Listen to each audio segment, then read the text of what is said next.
Alright.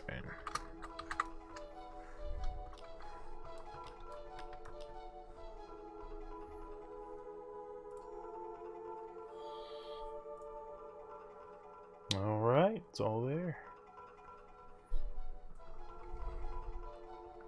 Awesome.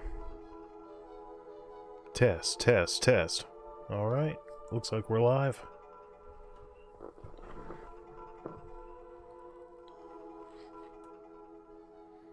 Give it a few more minutes before I get going.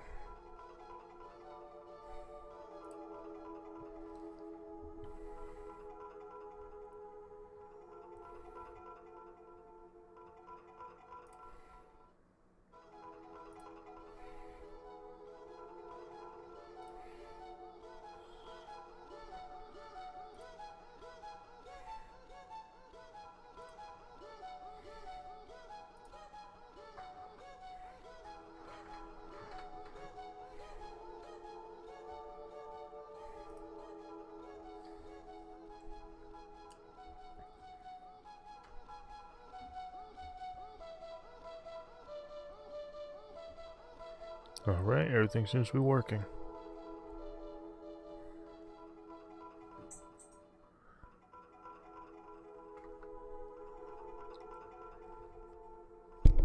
Oops.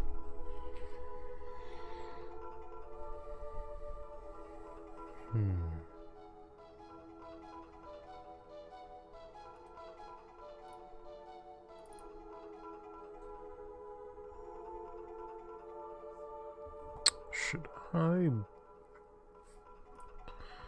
If I...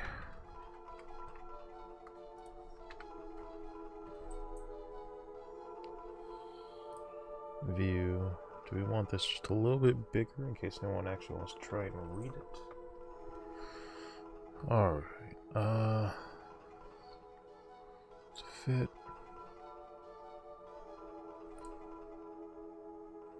I want to edit the preview.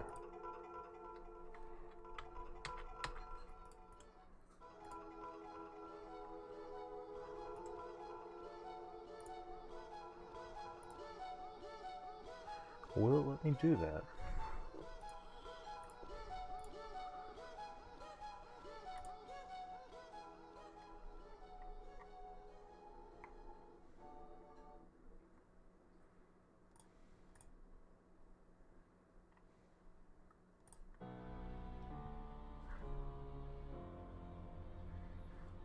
Not seeing it. Okay.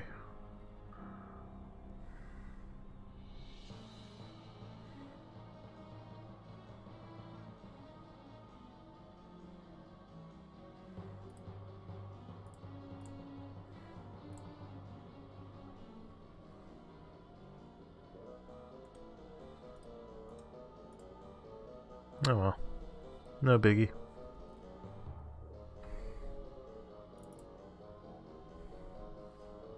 Alright. I think it's time to get started. And I will be uploading this to YouTube as well. I mean, just in case someone gets into a position where they think they might not be able to see it. I don't want anything to be particularly restricted as far as access, one way or another.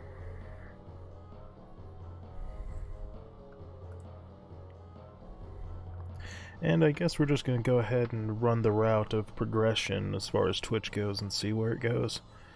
It's going to be interesting, and this actually is a quicker run-up process. It's a lot simpler in regards to getting everything set up, at least as far as I can tell.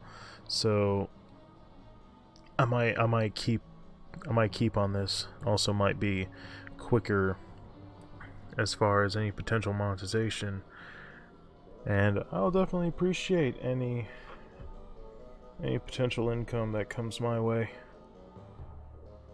Who knows, maybe something special will happen.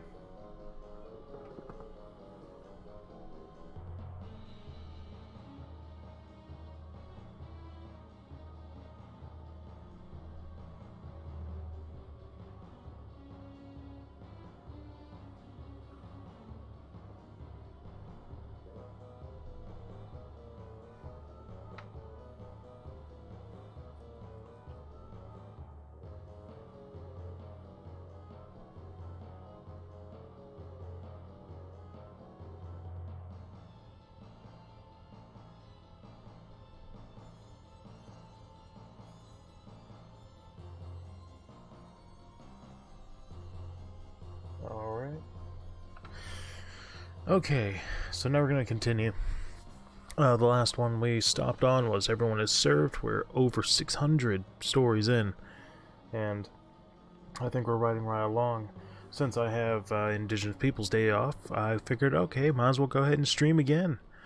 Certainly doesn't hurt. And with any luck, then we'll get pretty far. See how it goes, and maybe even get some following. Be awesome. And we'll see what happens as far as YouTube goes as well. So I've been reading these for a while. And it's really cool to see how far it's gotten, and it's only been 16 of them. We have 8,823 as of right now. Duplicates will be deleted because I know there's probably a handful of them. It might actually dip below 8,800. Might be like 8,790 something as far as like straight duplicates, but we'll see as it goes on. I do plan to go ahead and upload these to YouTube, and hoping that does well.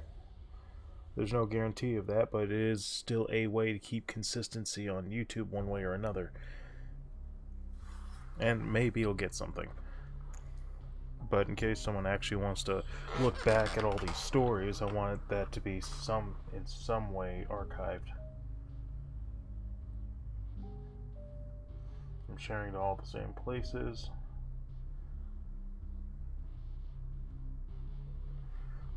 I don't know. This is an interesting experiment so far. Without further ado, let me know if the music is being heard, if it's overbearing. Sure that I can be heard, because sometimes I forget. Let me know if the music's too loud. So the next one is Everything is Fine.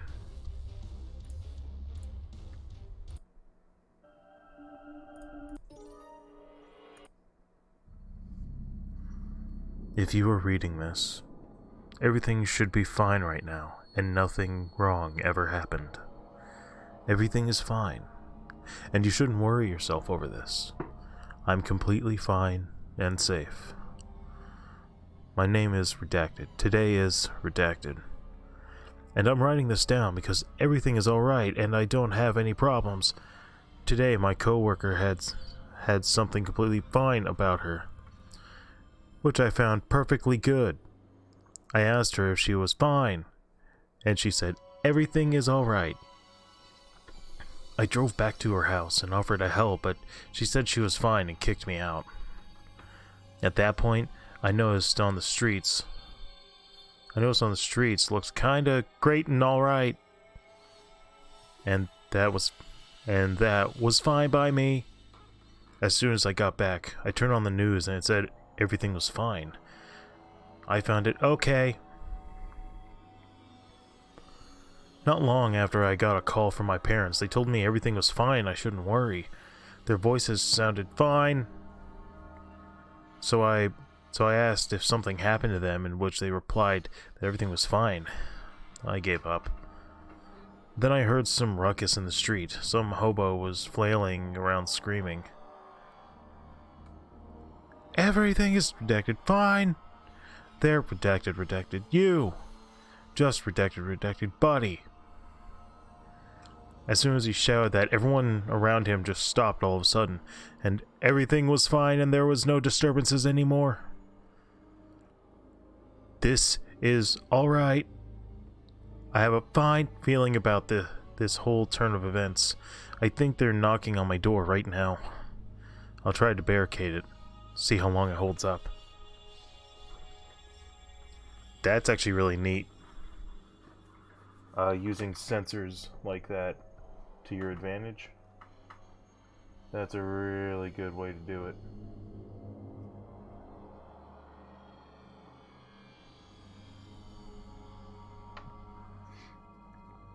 I actually wasn't expecting much out of this one, but I think I like the way this one went.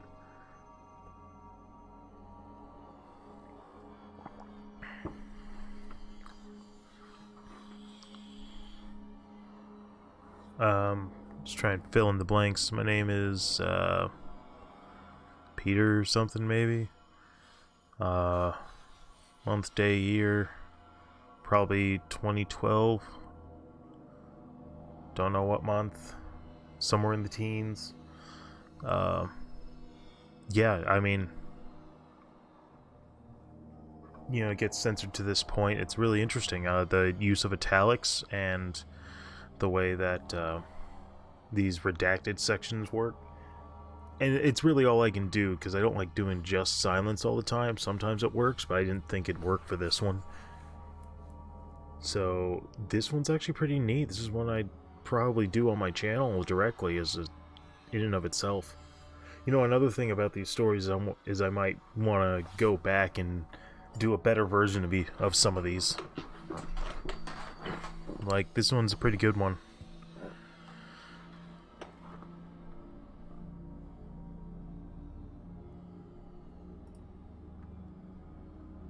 Evil Eye Tacos. Okay, so this is actually a recipe.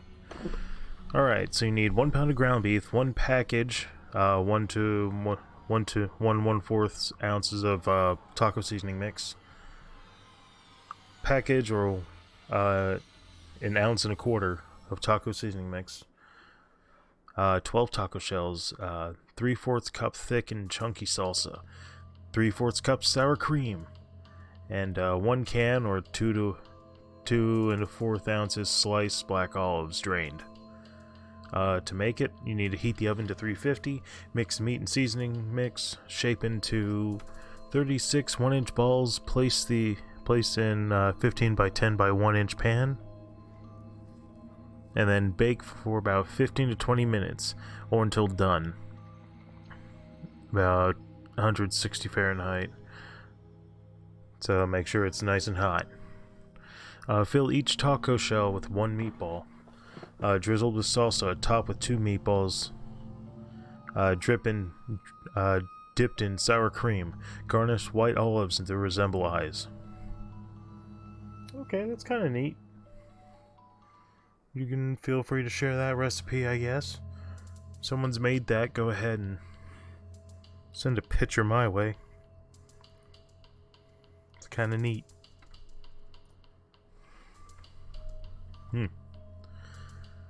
Evil of the Hand. The Evil of the Hand. This is a story about Ben, a 13-year-old boy who loved playing video games.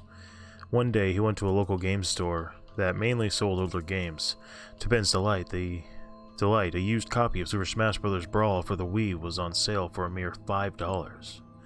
Ben begged his mother to purchase the game for him, and she did. As soon as Ben got home, he stuck the game in his Wii. He started off playing Classic Mode, his favorite mode from Super Smash Bros. Melee. The game played normally until he got to Master Hand. The music was slower and out of tune. The colors were all wrong, but worst of all was the Master Hand. When it appeared, Ben heard the screaming of a grown man. The hand was black with eyes on its fingertips, and they were gushing blood. Ben was playing as Captain Falcon, his favorite character. When Ben made an attempt to attack Master Hand, the screen went black. Scared out of his mind, Ben shut off his Wii and continued on with his life. 1 week later, Ben decided that the classic mode had been modified, so he just wanted to play the regular Brawl. But when Ben turned on his Wii, the home menu was black and red, with a demonic laugh in the background. Suddenly the screen went black. Then Master Hand came out of nowhere on the screen and scared Ben. Ben's mother heard the noise, so she called 911. The medics found Ben in critical condition, and he had had a heart attack, but he was alive. When he was rushed to the ER, the doctors discovered eye-shaped scars on Ben's fingertips.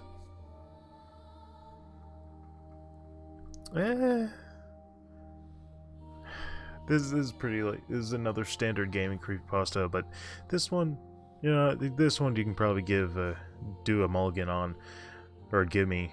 This one wasn't too bad. It's some of the same stuff you see, screen distortion or whatever. Like I like the idea of trying to make the game itself as it is, trying to make it scary. Like, you know, what's the real undertones of what's going on type thing. It's not always easy to do, but I think that you can do that with Master Han. I suppose I could try and make an attempt one day, but no, I think this is okay when it comes to gaming creepypastas, because there are far worse ones. The grammar in this is really good. Maybe saying Ben too much, but I mean, it's not really an issue. You know, similar imagery that we've seen before, but it's okay. It's okay. Oh, excuse me. Oh boy, Evil Skyrim. I wonder what this one's gonna be like. I'm trying to remember if I'm familiar with this one. Yeah, I should probably remind myself that trying to read all 8,800 of these was something of a goal that I had when I first started copying and pasting them, just to have so many to read. And for a while, I just never touched it, you know. And most of that's just growing up and getting away from things, and you know, I got obligations and shit. I gotta be a man. You know, fucking take care of shit sometimes. My wife been too. We gotta take care of shit, so we just don't have all the time like we used to. But hopefully that'll get better. Evil Skyrim. I was at the age of 16. I was alone at my house. I decided to get some new games for my Xbox 360. I grabbed my keys and a few dollars. I drove down to GameStop to get a game called Skyrim because all my friends had it. I opened the door to GameStop and looked around.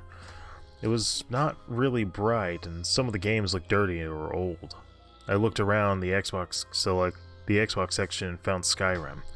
When I found it, I didn't feel too good about playing it, but all my friends had it. I reluctantly took the game and brought it up to the cashier.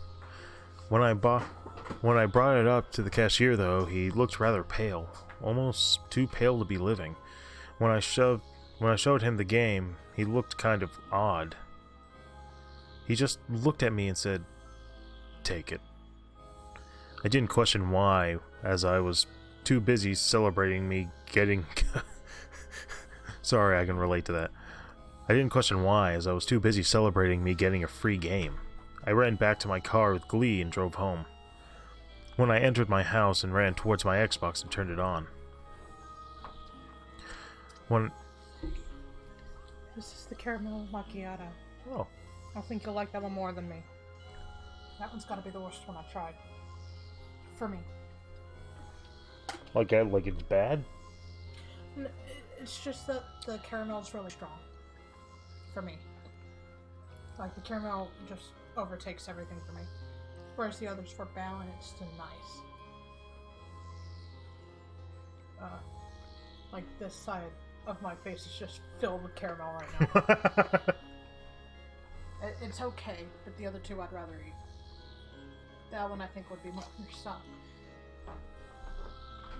Okay. Sorry, I have a macaroon now. Let me just finish this macaroon.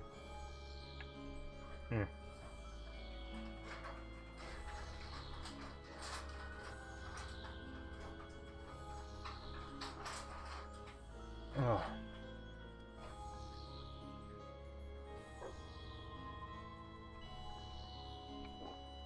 Oh.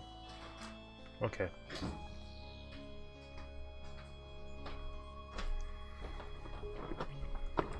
Okay, I think I can continue. Oh, I'm out of coffee. Shit. Alright. When I opened the case of the game, the disc looked odd. It said Skyrim written mirrored. So, Mirix? I was too busy popping in the game. I barely even noticed it. When I got to the main menu, it looked rather distorted. Smoke was coming from the top right screen instead of the bottom left. I know it was odd, considering my friends showed me almost everything about Skyrim. I was a little disturbed by the dragon symbol because it had a large amount of blood on it, but I ignored it and moved on, hoping it would be a graphical error because it was a used game. When I selected New Game, it took me to a long loading screen, except with no text, just a bloody human skull. At this point, I was too scared to move, as I knew it wasn't normal at all. When the game was done loading, my character was in a cartridge.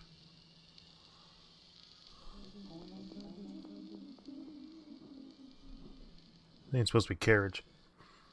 The only thing odd about this was the sky was a dark red and stormy, almost as if it was going to rain blood. No one else was in the carriage. I tried to look at the driver, but I couldn't. I couldn't even move at all. This really freaked me out. I was at the point of not moving at all because I was scared. When we got to the village, my character looked at the house, and there was a small, pale-looking boy covered in blood through a window. The boy was just staring at my character until he was forced away by a dark figure. The carriage just kept on moving, as if nothing had happened. The guard looked at me and told me to get off the carriage. My character got off and looked at the executioner who was covered in gore. This creeped me out because the goriest thing in Skyrim is beheading someone. The guards just looked at me with blood-red eyes, saying, "You're next." My character moved slowly to the executioner. I was too frightened to go on, so I took out the disc and smashed it to pieces. Okay.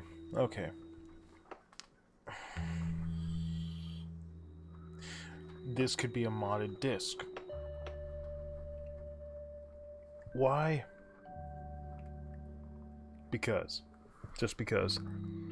Okay, so here's something. Get this. None of that stuff seems particularly different. Because it can be a gory game. You say the goriest thing is the beheading, but that's only because you see it directly. Like, I mean, you see blood and stuff. I don't think that's completely out of the ordinary. This one is just, it's milk toast. It's like a milk toast as far as, like, gaming creepypasta. Like, raining blood, gore. It just, it's the same as so many of them. I wouldn't recommend this one. I wouldn't expound on this one. I think it ended right where it needed to. I'm pretty sure it's supposed to be carriage, not cartridge. So I think he was misspelling it, and then he just auto-corrected it and went to that instead of whatever. Or maybe I'm having a misunderstanding in old terminology, I don't know. But, I mean, I don't see this as particularly special or different. I've just seen this before.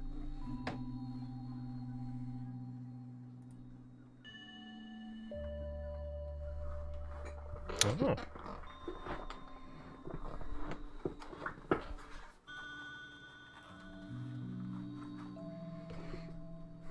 Well, hello.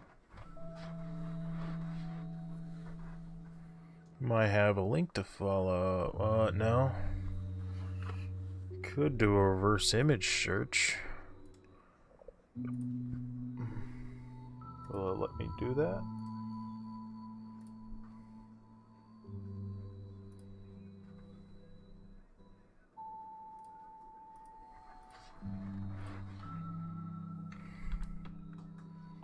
Let's take me to regular Google.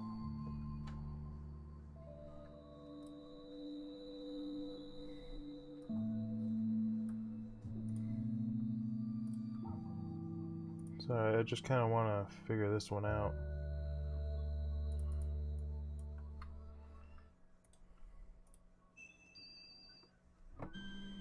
Hold on. I'll go ahead and read it first. And then I'll see if I can do a reverse image search, because that's interesting. I want to know what that is. Alright. evilball.flv. So, anyway, here's the story of this fucked up video. I was going to my friend's house with my laptop, and once I arrived, he invited me in, and we all sat down, and I logged in on my laptop. I was browsing the web when his little sisters asked me to put cartoonito.co.uk up, so I did. I was scrolling down, and I noticed there was an underlined link text saying 666, don't click 999. So I clicked it anyway, and the video popped up straight away on full screen. The internet speed is quite slow at my friend's house, and it took 20 seconds to load up Cartoonito homepage. So, 20 seconds. So anyway, as we were all crowded around my screen watching it, this weird low-pitched and possibly reversed music was playing in the background. While this music was playing, the video was a blue bouncing ball. It was bouncing across a poorly animated street. It did that for about a minute and a half. The screen suddenly went to static for a longer while. I can't exactly remember how long. The video came back with some staticky moaning. As that was happening, it might have been just me, but this girl with an evil face was, I think, running up to me on the screen and cut straight back to this part, now screaming a bit. This happened twice. When the video quality was all messed up, it went black. Then for about 3/4 of a second, it went sideways. I closed it off there, and just when I did that, every light in the room exploded and went out. And my friend's TV was all staticky and turned itself off. The only things that were still working were our laptops. We were all frozen in fear as, about 5 seconds later, the lights came back on. Even though they exploded, the actual rod in the bulb producing light worked and turned itself back on. I went home after that. I also haven't heard from my friend since then. Okay, here's another pet peeve I think I have. Alright, so it went black, then for about 3/4 of a second it went sideways. Do you know the idea of quantifying 3/4 of a second? People don't tend to quantify that. Like, it's not really relevant that it's 3/4 of a second. When you put something specific like that, I don't see a reason for it. I don't see why you would do that.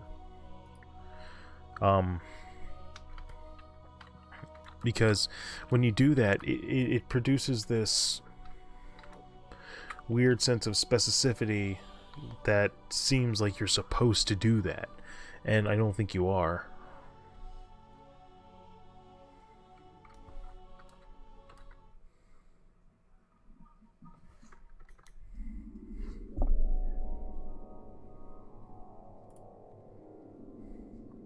So yeah, it really bothers me. It really bothers the shit out of me that trying to do specificity when you say about 5 seconds later, 2 lines later, it's just it takes it out because there's not a good reason for it. So no, don't do that kind of shit.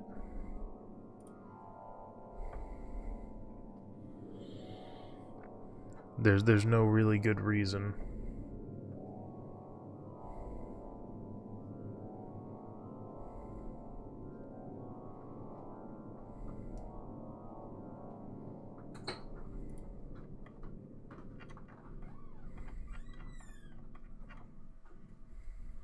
Okay. Cartoonito is a Cartoon Network Warner Brothers partnership. but it's definitely updated compared to what's right there. Let me get that off my feed. Yeah. I don't know why, but that took me out. It took 20 seconds. Okay, that's not really being specific. That's just being. As far as the pasta itself, 666 is just become another bland trope.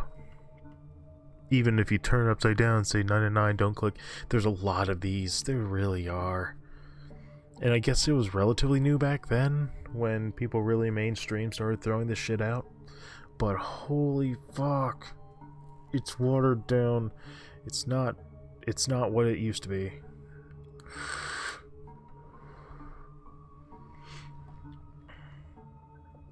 And as far as lights, bulb, the actual rod in the bulb, it's a filament. It's not. If it does that, it's exploded. It's the filament has sent shrapnel through the glass. I believe generally. Like that's what it is. It expands and then it heats up. It expands, and then it gets to a explosive point. The glass cracks, and then there's a break in the system. That's what's happening. There's not very many lights that can just do that, if at all.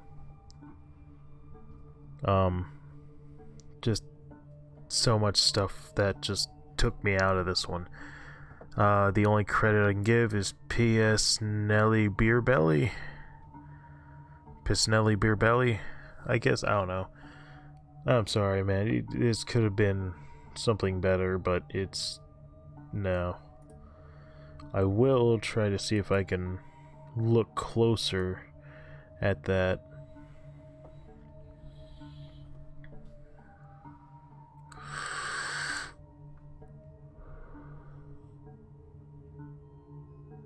No? Open, motherfucker.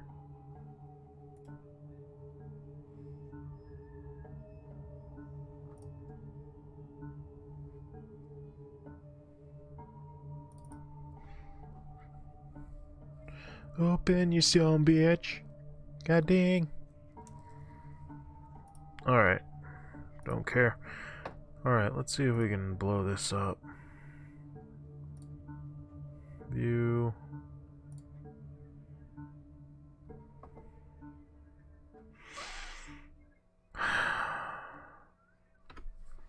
You can kind of make it out, but it's just very low resolution. Can we... Is hyperlink? Okay.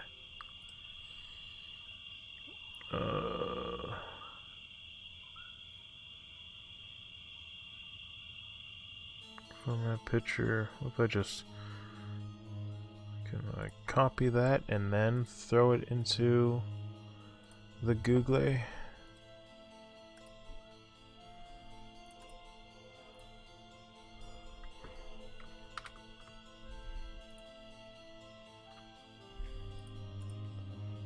Ah, come on, you jackwagon. Just get there, man.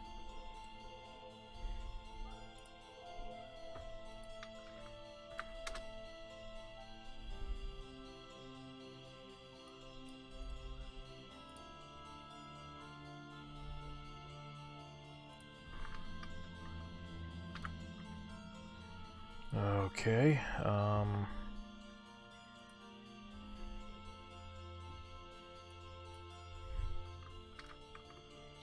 didn't it used to let you fucking do a reverse image search? I thought it did. Do I have that option?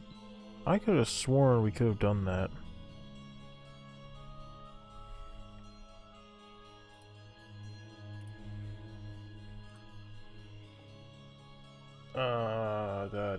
Tools.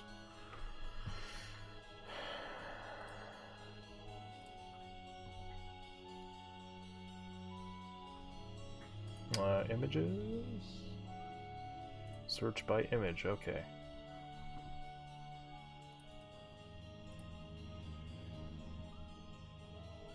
Okay. Let's see if we can find that.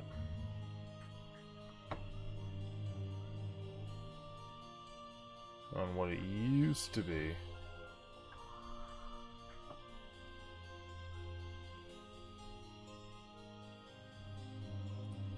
Alright, let me drag this over here. Okay, so... No, just...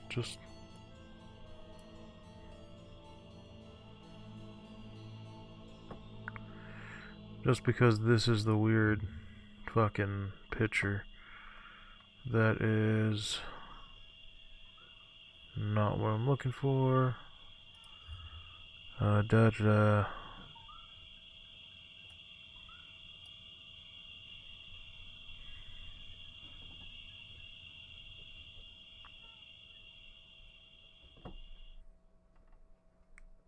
Okay, so this is the site, but I'm not seeing quite what I'm normally looking for. This actually looks like a possibly older version of it, or at least a different scene. Nah, this ain't working well enough. Does that get more specific?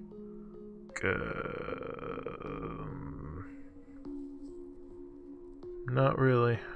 I don't think we're gonna find it. Oh well. It is what it is, right? High def. Since when?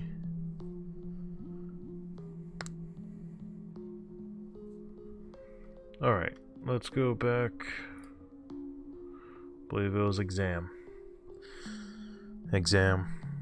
I scored 98% on the autopsy exam.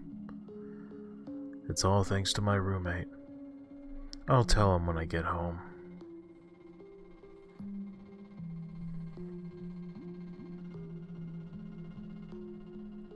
What's the connotation for that? Was he on the autopsy table? Was he doing an autopsy? Was the friend? I don't know. I don't know what they're wanting from that. But I don't know. I think leaving it in the air is actually probably the best thing you can do in a situation like that. That was the right thing to do. Alright. On to the next one. No, there we go. Shake, shake, shake. Alright.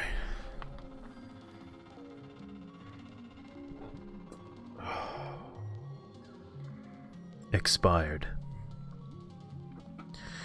You know how milk goes sour after its expiration date? I've had that before. It tastes like sour yogurt. Humans get like that too. But you just have to know where your expiration date is. You see, I found many dates and labels. I just haven't found their owners. I just love knowing all these little facts before everyone else. It makes me feel like a young hipster again. I have a sort of godly essence, you know. Oh, I'm so deity-like with it. I know who the owners are. I just need them to step forward. Reminding me, I think there's one here. Just for you. Just let me scan your barcode. Oh? You don't know where it is? Silly.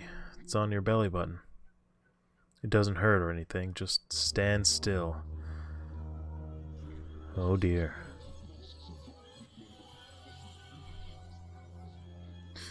I can only see this being weird. I think it'd be funny. I think it'd be interesting to do as a quick skit, but I don't know.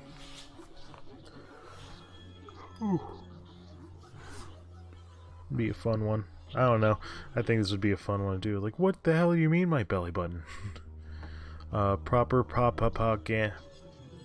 Proper Papa Panda. There we go. Proper Papa Panda. Excuse me.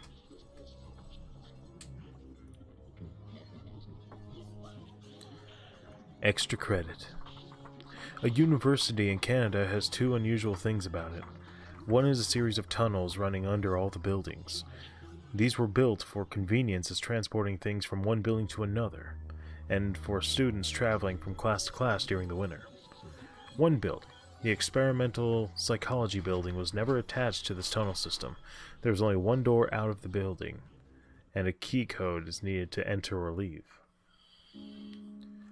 The second unusual thing is that all first-year psychology students are encouraged to submit their names in the experimental psychology department to be test subjects for harmless research. And for extra credit, of course.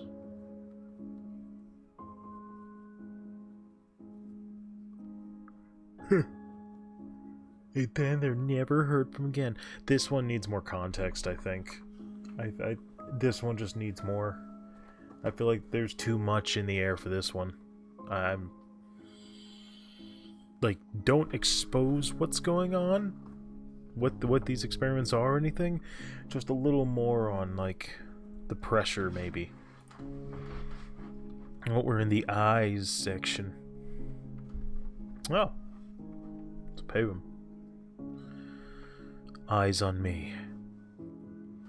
As I read, you watch me, sitting in my bed.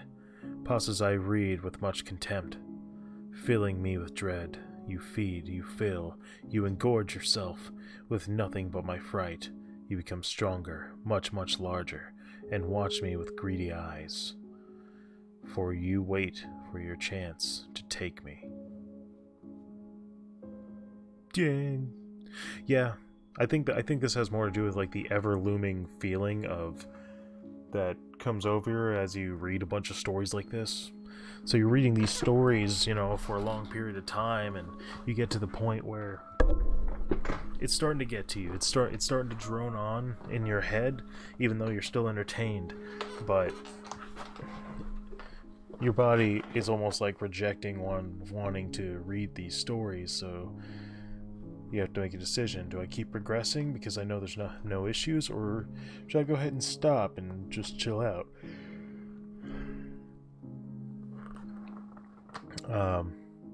Yeah, I don't know. It's this one's pretty nice. Meldon 263. I feel like this is just able to you know, you're feeding this monster. I feel like this is like articulating that fear and that idea that one day you might be on the other side of these pastas. You know, however that might turn out. I don't know. It's clever. Okay. I.exe. When I went to Mexico for winter break, I thought I was going to have the best time of my life. I thought wrong. I was staying with my aunt, alone, along with her 2 daughters. They all went to the mill one day, and invited me along. I declined, deciding to spend some time at home alone. A while later, a thunderstorm blew in. Unfortunately, a lightning bolt hit the power line nearby and took out the electricity. I went downstairs to get a candle, then went upstairs to the room I was staying in. I saw a light coming from the computer. It seemed to have stayed on even without electricity, which was of course odd, but I ignored it at the time. I went up to it and sat down, seeing that my MSN was open. There was one new message, and I opened it. It was from an unfamiliar person named DOPTI Pop6. The message was a link, so I clicked it, slightly confused. A video opened, and at first there was only static. The static was there for a long time, so I skipped ahead.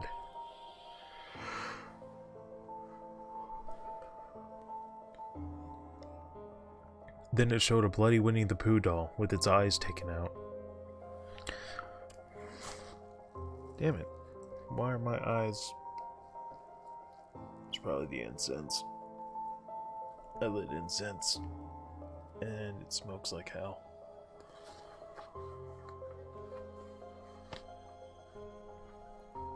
Ooh.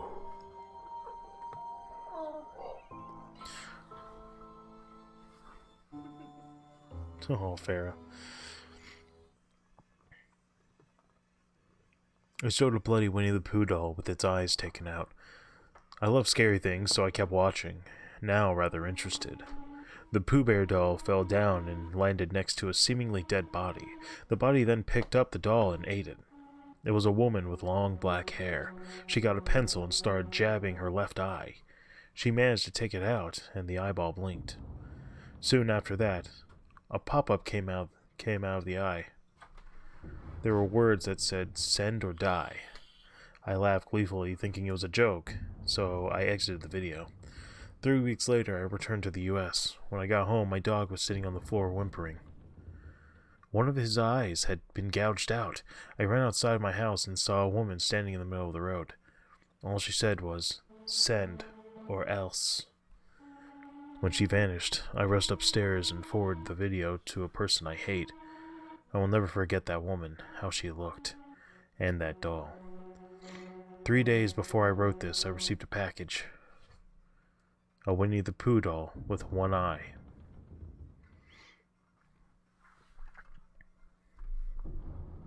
Huh. This one I think would be better if there's a few things changed. One, I'd keep it internet, but of course I'd probably update it for fucking Google or some shit. As far as the video, I probably wouldn't have used Winnie the Pooh. I would use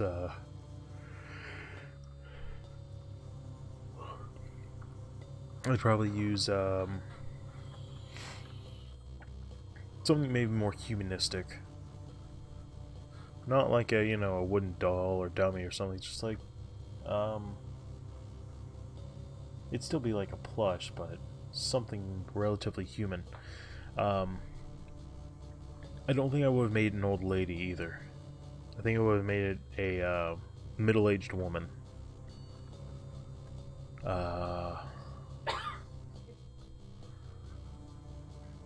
And 3 days before I wrote this, I received a package. I probably would have put that earlier, and then told what the package was. I think that order would have been better. The send or die is probably fine. And I do like the idea of the person like, oh, I enjoy horror stuff, so this is probably one of those things. Neat.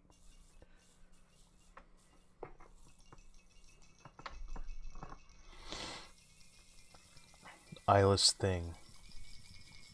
The eyeless thing. I screamed. I couldn't move. Is this the end? It was a cold Sunday evening. I was sitting in my room talking to my friend. I was home alone. My parents left for a holiday for themselves, and I'm watching my little sister. I hang up on my friend and turned on the TV, but then I heard something. Maja, my sister. She was crying. I walked closer to her room, and I heard a scream. It was hers. I ran to her room and I swiftly opened the door. She was just lying there sleeping, so I closed the door. As soon as I turned around, I saw something. It was a man who had no face.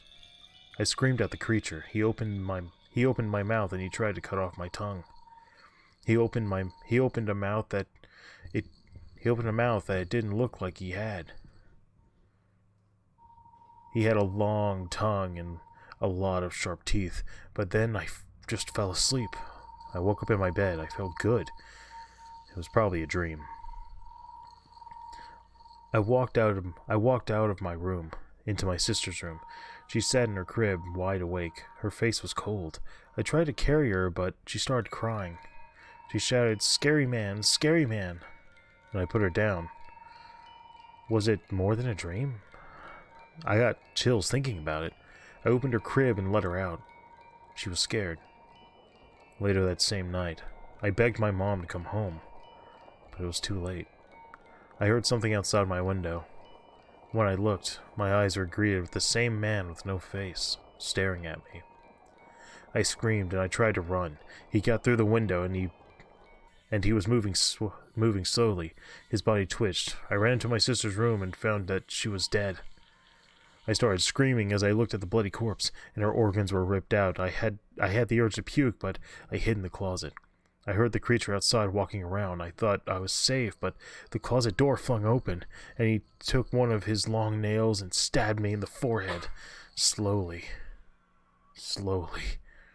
It felt as sharp as a knife, and as if it went through half of my head.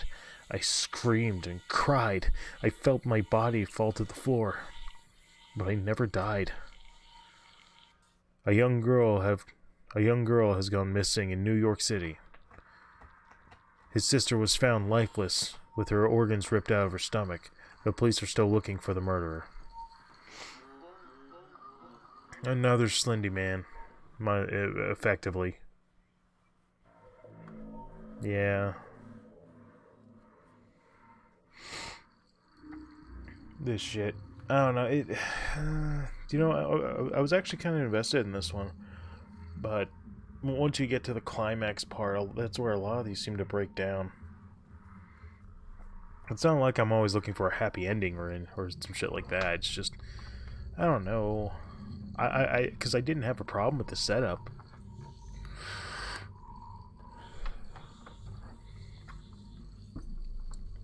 I don't know.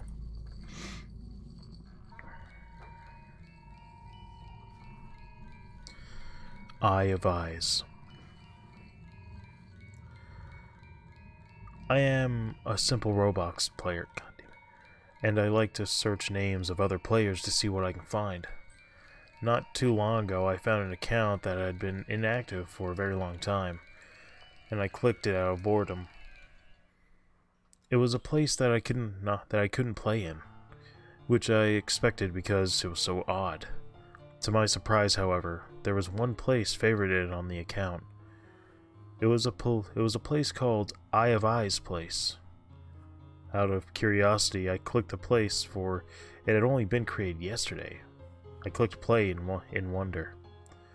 I spawned into the world and immediately noticed there was something strange about it. There was no skybox. It was just black, featureless texture. The lighting too was at its darkest, which made it to where I could barely see. The world was surprisingly barren, and there were no fences, cars, or castles behind whoever created the world's house. The house was strange as well. The colors were different than usual. The roof was a deep black, and the rest was a sticky red color. Curious, I walked in. How would you know it's sticky? Curious, I walked in. The house was empty, but I felt as if I were not alone. I exited the moment the uneasy feeling took over me. A sharp chill quickly shooting down my spine. I still have that feeling, as if I'm being watched. To this day, I always feel that I'm being watched. When I opened my window, I expect there to be someone or something out there staring at me.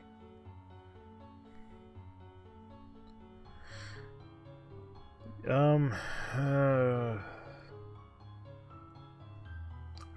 appreciate that it's subtle and nothing actually happens, but you don't have to say, oh, it's a sickly red color. Okay. Black and red, okay. I thought I said sticky. My bad. But even then, like, you can tell, you know what he's alluding to. It's kind of blood-colored. And it's already basically a black area, and there's just this house, and there's no real textures. So, I don't know.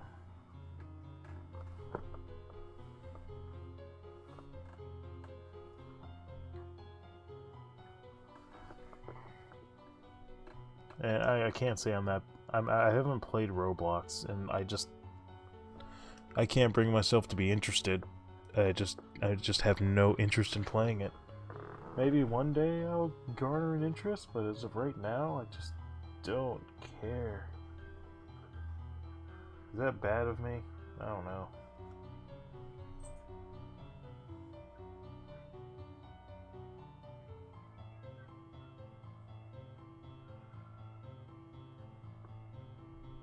Okay. Sorry, I'm checking a few things.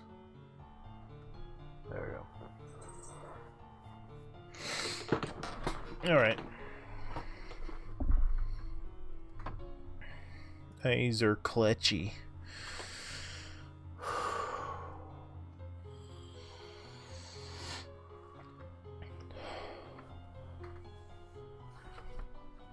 Eyes are cliche. He just started putting the barbed needle into my eye. There's a delicate precision involved. If I weren't being tortured, I'd say it's graceful. The needle didn't hurt too much, actually, at first. It was like being pricked by a thorn bush, so it just felt like a tiny piercing pain in a few places. But then some blood got into my retina. It burns. I can feel the liquid rubbing against my retina, oozing into the inner walls of my eye. My pupils contract, and it makes the pain worse. It feels like my eye has been scraped raw, and yet he hasn't even started scraping it. It's difficult to bring them back to normal with the barbs. It's like, well, ripping barbed wire from your eye. Before he scrapes, he pokes the retina with the needle, blinding me for a second, and of course making my eye feel like it's been bathed in sea salt. Then he takes his barbed needle, dips it in capsaicin, and stabs it in just a little, then scrapes it along the walls of my eye, slowly and imprecisely. Each revolution around the inner wall takes about 30 minutes. It feels like I've had my eye caught in a garbage disposal. Once in a while he stabs it in deeper, and twists the barbed needle in a spiraling motion, which comes with a sickening wet squish sound. I'm crying blood at this point. Then there's taking the barbed needle out. He doesn't really take it out, he more or less just rips it out of one spot in my eye with a jerking motion, and puts in another. It feels like having my eye stabbed by a fork several times. When he puts it back in, he makes sure to twist it in slowly after a quick stab in. It's like having a drill bit trapped over your eye while it's still on. When he's finally done with his sadistic game, he goes to the least painful part, which is sewing my eyelid shut, which it isn't very painful in comparison to the other things he's done. However, it's not over. I hear the worst possible thing to hear right now. Now for the other eye.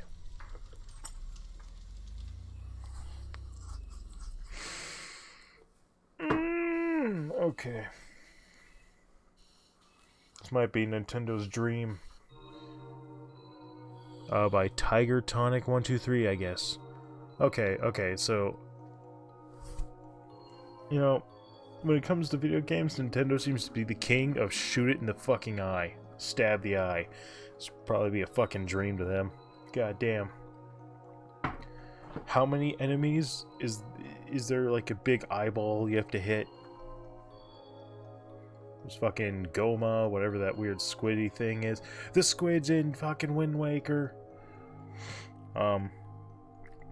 There's a bunch of enemies that just look at you real close.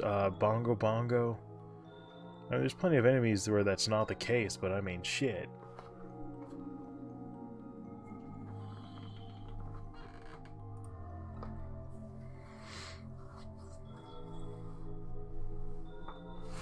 Oh, is that it? I think I see it.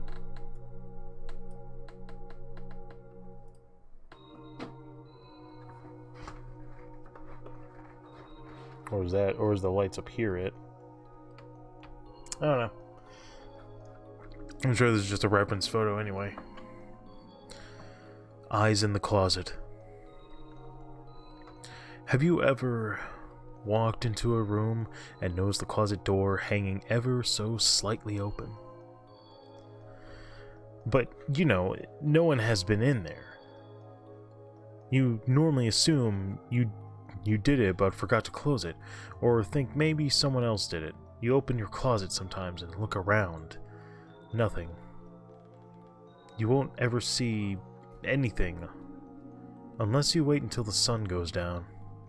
It comes out when you sleep, ever so slowly pushing your closet door open. It crawls out, low to the ground on all fours. To your bed, it sits next to you. It puts its face up to yours and stares. Sometimes it stares, stir your sleep, and you roll around in bed uncomfortably, rustling your covers. It likes to make noise in your closet and play with the doors and lights in your bedroom. Its black, bony hands grab your covers and pull them off so you shiver. It puts its mouth right up to you and breathes its cold, shallow breath on your neck, giving you goosebumps. The stench of its breath smells like a decaying flesh.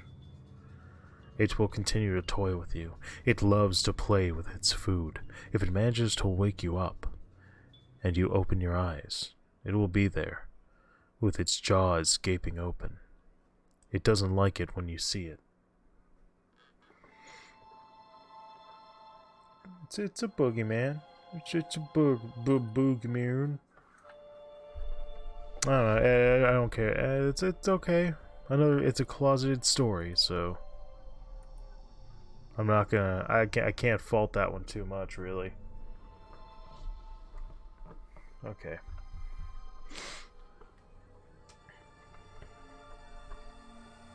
All right.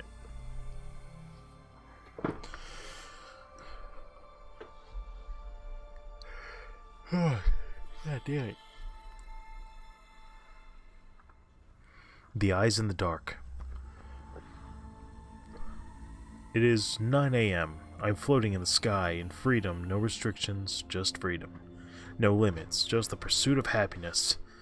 You don't understand. You wouldn't understand. Here, I'll try to explain it. It started at 2 a.m. I woke up, to get some water, but I felt a strange, demonic, supernatural feeling. This feeling creeped me out very much, but it was strangely appealing to me. So I got up. I almost turned on my bedroom light, but then some force told me not to. I obeyed, and I stepped out into the hallway. We had no light fixtures in the hall, so I still had no light. I didn't want it, or so the voice told me so. I went into the living room. I could see the TV. It was on in some weird channel about burning Bibles. I stopped walking there. My fear was overwhelming me, but the voice in my head told me it was okay to go. I went into the bathroom where I saw a corpse in the bathtub. Written on the mirror was, in the corpse's blood, was, "You want to trek further? You want to trek further. You want to float away. Be free. No restrictions, no limits, just the pursuit of happiness." As fearful as I was, with a bunch of thoughts going through my head, so many fears, but I did what it said. I trekked further. I went back into the living room. The TV was still on, but this time there were some scratches on the screen. And the show that was on showed a little girl with white eyes. The video had a whole bunch of ear-splitting screaming. I decided to sit down on the couch and watch. The house was still completely dark. I didn't turn on any lights. The only light came from the TV. After I sat down, I saw a dark figure grab the little girl. He said this, "Trek on. You want to. Be free." I decided to once again do as it said, and I slowly walked into the kitchen. Once I got into the kitchen, the only thing I saw in the dark were a pair of red eyes, staring at me, staring into my soul. He's still looking at me now. I floated away. I couldn't control it. I saw my body just standing there. Now, I'm in the clouds. Now, I'm happy. I like that one. I think that one's a neat one. I'm not sure very many people would care for it, but I think I do. I would definitely put this one top 300. Because there's a handful of good ones. This one doesn't really take too much as far as tropes. It's just a continuing thing.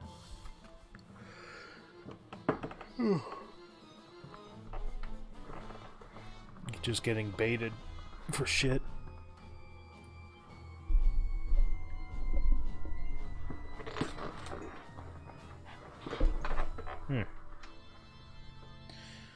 Eyes in the dark. The deep black ocean. I've always been both fascinated and afraid of it. Fascinated in the way I sometimes look things up about it and its creatures on Google or YouTube. Afraid in the way that I never ever hope to be down there myself.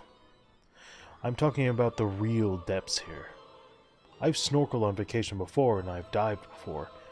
That was no big deal. But those pitch black depths just scare me. Heck, swimming while I can't see the bottom already unnerves me. And can you really blame me? Imagine being down there. The pitch black depths. There are no lights. There is no light of the sun. Where the sun... God damn it. It's pitch black depths where no light of the sun comes. It's just you in your diving suit and a cable attaching you to a boat hundreds, sometimes even thousands of meters above you. You can't see a single thing. It's all black and quiet around you. Yet, there could be something huge and monstrous just right behind you. Colossal squids can grow up to more than 45 feet, and are known to be able of injuring even sperm whales.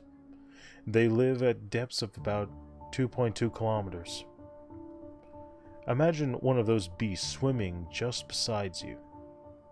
Its tentacles ready to constrict you, yet you don't see a thing. And who's to say that there's nothing even bigger down there? Ever heard of the bloop? An extremely low-frequency underwater sound recorded by the U.S. Navy, U.S. National Oceanic and Atmospheric Administration in 1997, where they were trying to locate Soviet machines. Its true nature is unknown, as many scientists have puzzled over this. But the structure of a sound was heavily implied to be made by a creature. This sound was also several times louder than the cry of a blue whale. World's largest known animal. This means the creature itself had to be larger than the krill-eating giant. Now imagine one of these guys swimming around you. Imagine suddenly seeing rows of enormous razor-sharp fangs appearing all around you, ready to crush you. Or a huge pitch-black eye suddenly appearing before you, gazing at you with animalistic coldness, and coming to one primal conclusion. Prey. I don't think I've actually seen the bloop thing that they're talking about. Let me see if I can... I'll look at it on YouTube. So, this is the, USNOA. Come on, I know I have plenty of internet. Okay, so... bloop. 1997. Let's see if that works.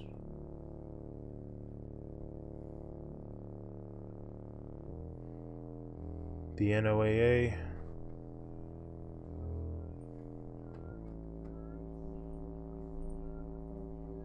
Okay. Let me just pause that for now. And let's listen to the bloop. That one's 11 seconds, so let's try that one.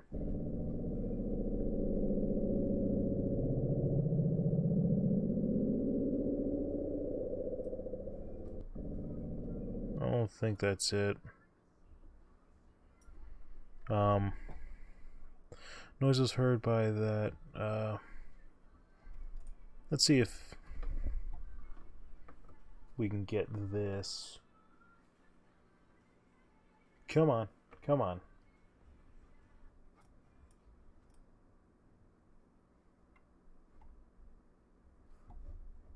Oh my god, internet, why?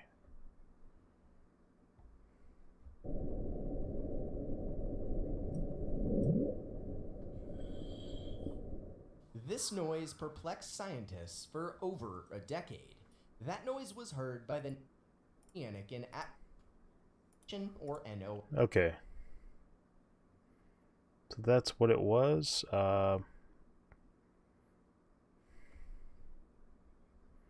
Watch the creepy sounds ever could. No. I just wanted to know what that was. Because I didn't know what that was, so you know. Now I kinda know. It's what I want, right? Alright. Okay. But yeah, just imagine that. So when you get into a place like that, you can't see anything. Everything around you is just infinite looking, like in deep waters, and it becomes just this liminal space, which is often a terrifying thing. Not many people really get into that, and they don't really see as much of it. Because all they're seeing is what little they have to go on. And when you have just water that only gets murkier as it goes down, no discernible bottom, no matter how clear the water actually is, then you wonder how big the creatures could be, and do they even have to come up for air? Just way at the bottom, way towards the bottom. And keep in mind, I think all the way down is like 12 miles. 11 to 12 miles from top of sea level or something. Or maybe that's the distance between or maybe I'm thinking the distance between like the top of Mount Everest down to the lowest known trench is like 11 to 12 miles. In any case, it's way more pressure than we can handle. Damn it. Still got a splinter in my finger. Eyes of a cat. The eyes of a cat are windows into your souls. They can see other dimensions. They can see our aura, and what's wrong with you, and what's wrong with you. A cat knows when you are happy, when you are in bad health, when you are troubled, and they know when you are about to die. It's fortunate that cats can't talk, because you have a lot of secrets. The cat knows. Yeah, there you go. There's your cat experience. Be careful which cat you have around you. Make sure you got one that's good company. You can just see what happens when they get a chance to actually talk to you.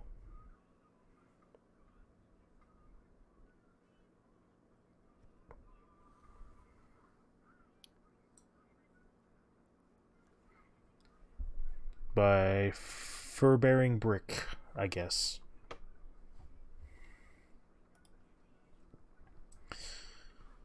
Eyes of insanity. This is my first CreepyPasta, so it may not be too good. Don't count yourself out, man. Like, give yourself a little credit for even writing one in the first place, because that already takes a lot of guts for a lot of people. So, like, I was at school when I first started seeing two white orbs peering out of the shadows at me.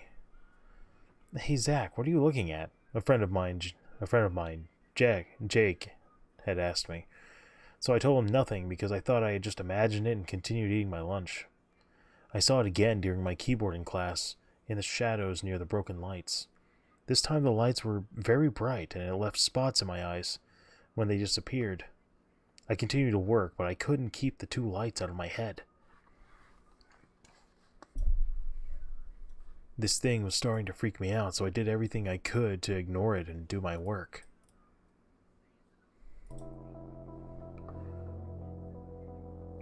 This plan worked until I went home, where I saw it again under the antique table.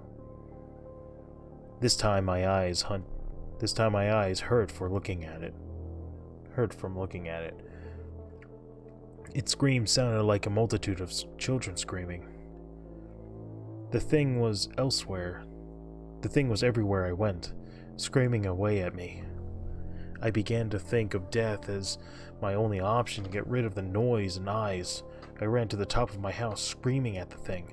My mother and father tried to stop me, but I ran past them on the roof and jumped. I have now joined the light with my brothers, so that I may scream at the others to join the light.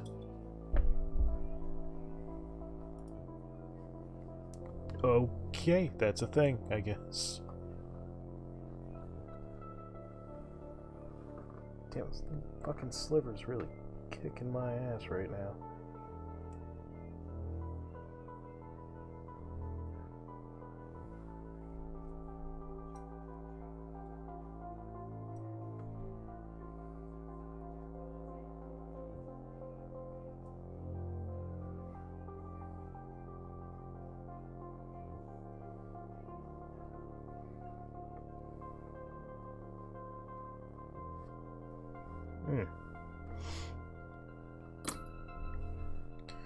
The eyes. The eyes follow me. It all happened on a full moon night. I was walking home from hanging out with my friends. Since it was only 1 block away from my house, I wasn't scared. Then I heard a snap, and it sounded like something is running. "Who's there?" I yelled. No one there. Then I saw 2 orbs looking right at me. My body was skinny and almost showing bones on some parts. It opened its mouth, exposing 4 long and sharp fangs. It pointed its long bony finger and said, "I see you," in a deep voice that sounded almost demon-like. I ran off into the night. Ever since then, I heard and saw that body again, each night coming closer and closer. When one night I yelled, "Who are you?" It said in the same demonic voice, "The terror, the thing you run from. I am the madness in you," and ran off. I decided to call him the Mad, as in how he said, it's the madness inside of me. Please, if you see him, put him to rest. And then the window breaks and a scream is heard. Okay, so this one's actually more like a recording. It was like it. Okay, actually, yeah, that's how I do this one. I think this one would be a really interesting one. I could do this one because it actually gives you some background sounds to use.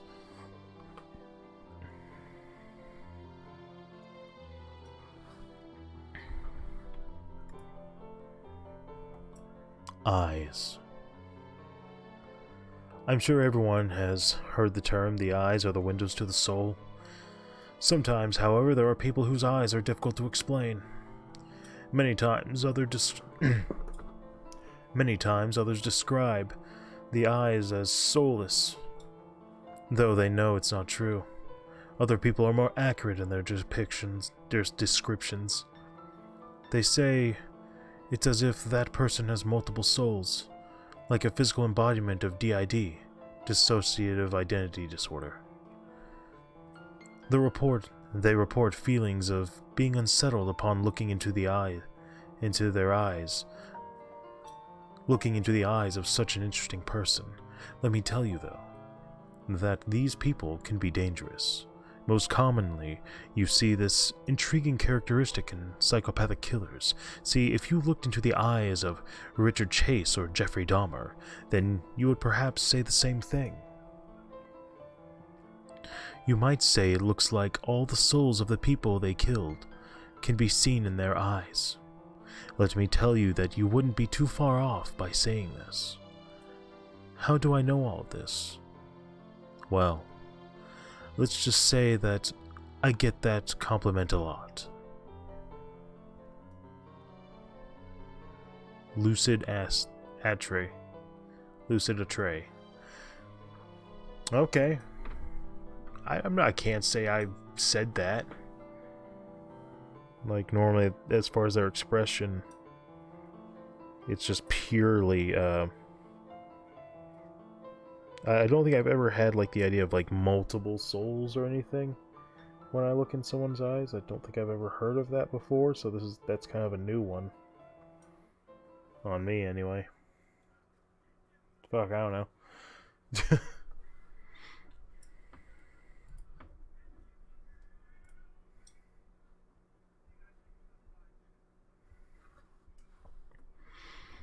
Eyes.jpg.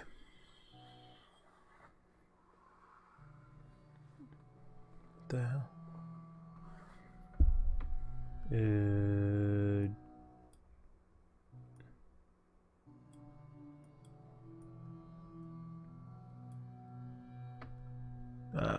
There's structure there.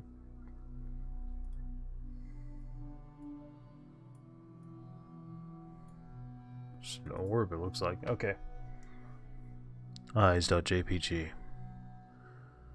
When I woke up, I found this picture on my phone. A couple days ago, I was looking for some abandoned houses. I found one and looked around, and I thought for the time being it was a good house. But there was a problem. I could hear scratching noises and meowing. I looked around as if, say, a cat was stuck somewhere, but it was getting late, so I had to go home. I felt sad that I had to leave the cat all alone. Then I went to the store and got some cat food. It was night when I came back to the abandoned house. All I had with me was the cat food, a torch, and my phone. Because I didn't have a camera, when I went into the abandoned house there was no sound at all, only the crickets chirping. Then all I hear is meowing. But not normal meows, more like in pain meows. I yell at the top of my voice, "Kitty!" The meows get desperate and more in pain. I repeat as loud as I can, "Kitty, kitty, kitty!" The more I'd call out, the more the cat's meows would get more desperate and in more pain, until I call Kitty one last time, and I heard a loud snap like a bone breaking. There was a long silence, and then the same snap, but then had a scream of a woman.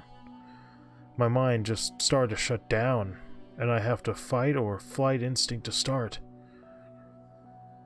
I dropped the cat food, the torch, and my phone and just ran for it. Then I just can't remember what happened next. I just woke up in my kitchen. Outside it was dark and it was rainy with lightning storms. For a very odd reason, I had my phone in my hand, even though I remembered I dropped it. I looked at the time and it was 9:52, but my phone said the date was the 6th. That really scared me because it was the 2nd, and I went into the second when I went into the house. Then I looked up, and the darkness was some sort of liquid in one of my walls. So I went and turned on the light. I wished I hadn't now, because on the wall, written in blood, said some words.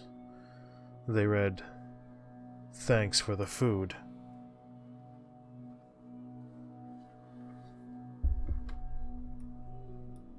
So is that part of that? Before he turned it on, I guess?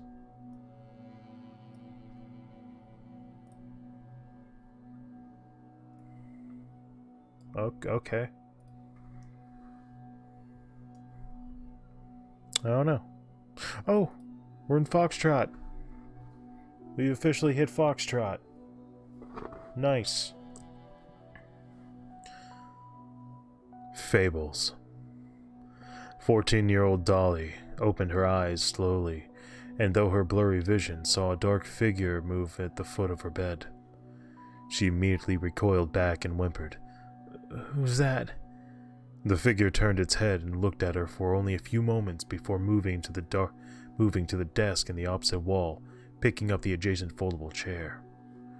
The gaze of the stranger had strangely comforted Dolly.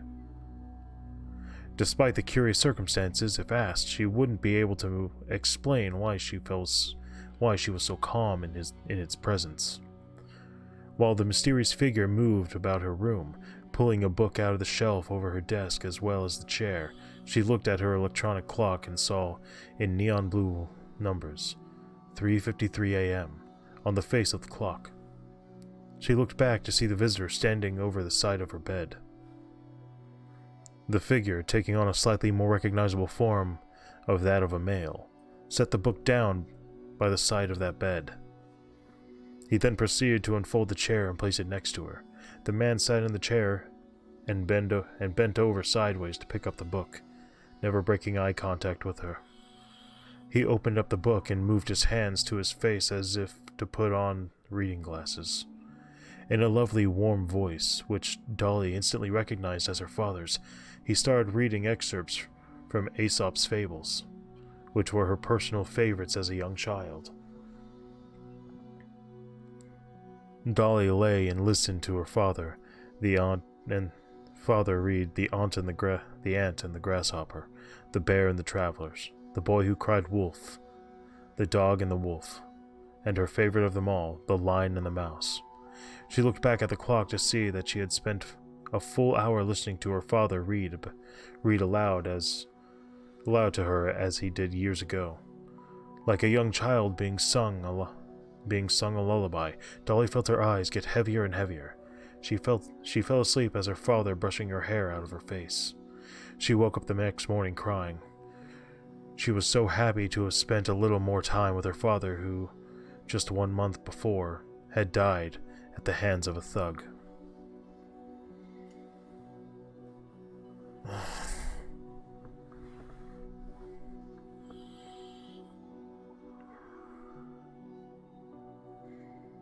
I think I'm biased. This one kind of feels a little close. I said it on the last stream because we hit one of those, but I had a dream about my mother a month or two after she passed. So that's, to me, this is in similar spirits. It's bittersweet. It's a bittersweet thing. The father passed away, but was able to read her favorite stories before he had to completely leave. It's sad. It's hard. And I don't know what I would have done. That's a tough one. By, I guess, Mr. CreepyPasta. Damn, why do these guys hit so hard? If no one knows, there needs to be a damn trigger warning.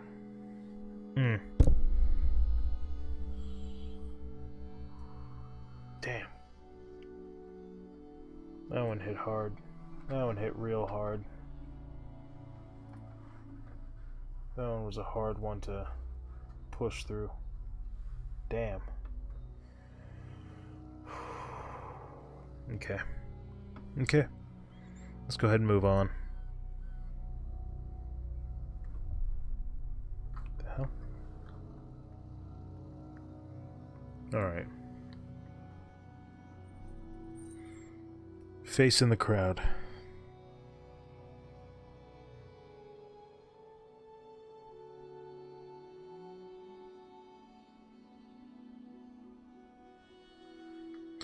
Face in the crowd.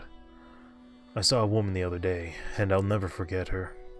She wasn't particularly pretty or anything like that. I was putting groceries in the trunk of my car when I looked up and saw her, sitting in the back seat of a car, some feet away. There was a man outside the car talking on his phone, but I was too far to hear him. She mouthed something, but I couldn't tell what she said. Not then, at least. It wasn't until I got home, put away my purchases, and turned on the television that my heart sank. There, on the local news, there was a story of a kidnapped woman. She was the woman in the car I had seen. Thinking back to her, I realized what she tried to say. Help me. Whew. Alright. I think this is a good time to bring up. So, of course you don't want to jump to conclusions, but if something seems weird, it probably is weird. And it's probably worth looking into. Like, if there is, strange shit going on, and it's like, wait, that's not how that should work. That shouldn't be like that. You should probably look into it, and maybe ask a couple questions and see how things line up. Because you don't want that to be, you know, you don't want someone to be like fucking up someone else's life and then you not realize it when you could have had a chance to stop it. Of course, recognizing it is its own beast, right? Like, how the hell are we supposed to know at certain points? Because there's only so much we know about how that shit works.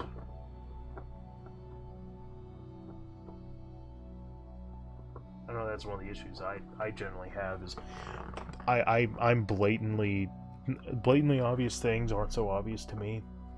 So sometimes I just don't recognize shit. And I need to be better about that. So yeah, definitely probably think about that. You know, you don't, like I said, you don't want to jump to conclusions or anything, but you probably want to keep an eye out in general.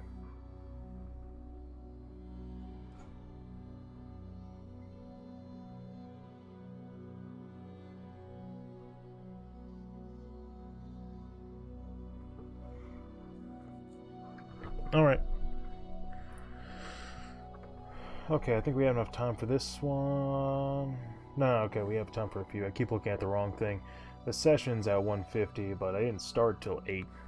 It's 9:33 for me. Face in the images. This story takes place back in 2004, when I was 17. Not true. Okay, just say younger. This is my story. I would go to sleep and wake up in the car. My mom would be driving and my dad sleeping next to her. It would be nighttime and we'd be driving through the woods. I would look out the window and just stare. One time I saw a doe drinking from the stream and I asked my mom for a camera. So I clicked and gave her back the camera. I wasn't able to look at the photo because it was one of those old developing cameras. Luckily, we were going to Grandma's house where we could show her the photos because she knows how to do all of that shit. Anyways, I fell back to sleep. I woke up at my grandma's house. I walked in, gave a few hugs, and we ate. I said, "Here, Grandma, take this. I want to show you something." So she developed them all.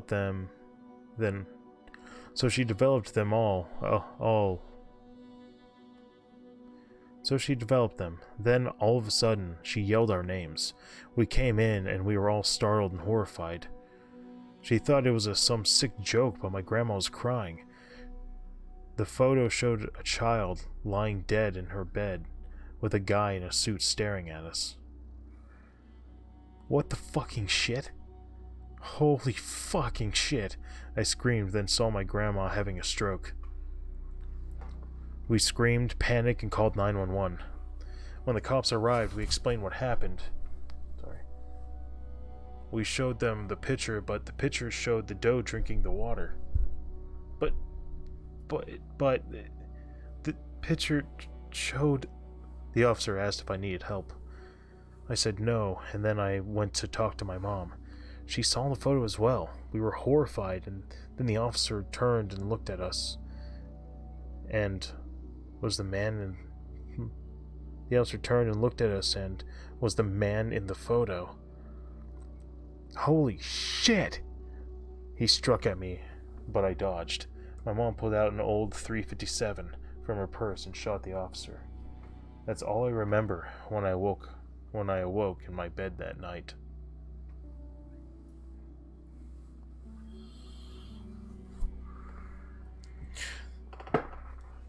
You know, I think there needs to be more done with like horror stuff and cameras. Just because it's I want to see something new with it, and I think this is somewhat new. The whole image is gone, but it's actually someone else kind of manipulating it.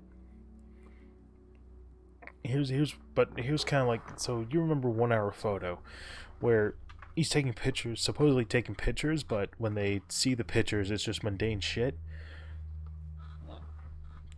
I think he still gets charged or whatever, but I think using cameras really well can really impact a horror story. Of course, it's just another tool, right?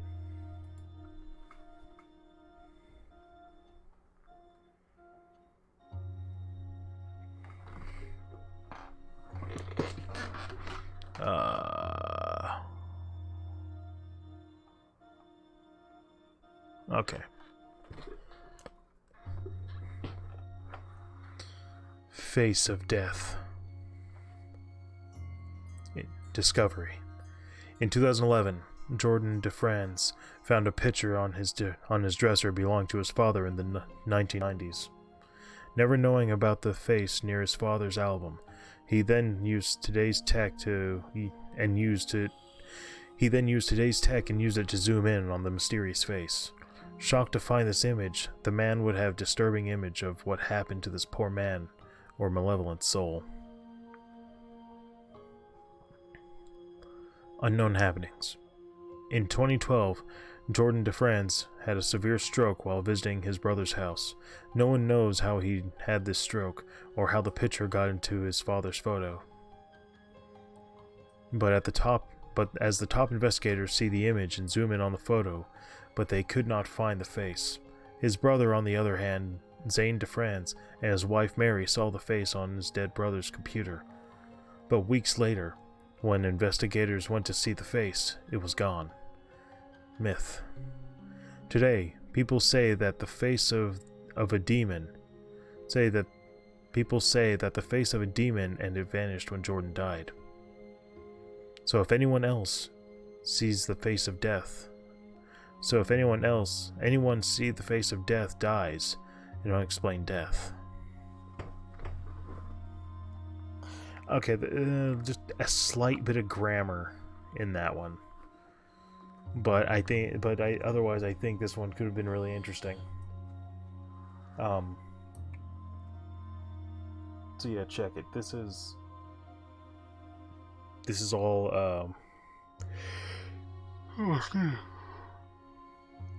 I think this is all really interesting. Otherwise, Zane, Mary, and Jordan DeFranz. Added by Vincent Calatori, I guess. Photos are a really interesting thing to use. You know, not necessarily the cameras themselves, but photos and how they work.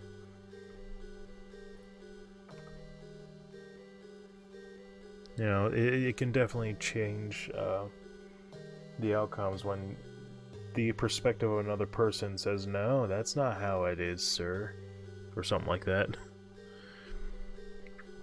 Alright. Face.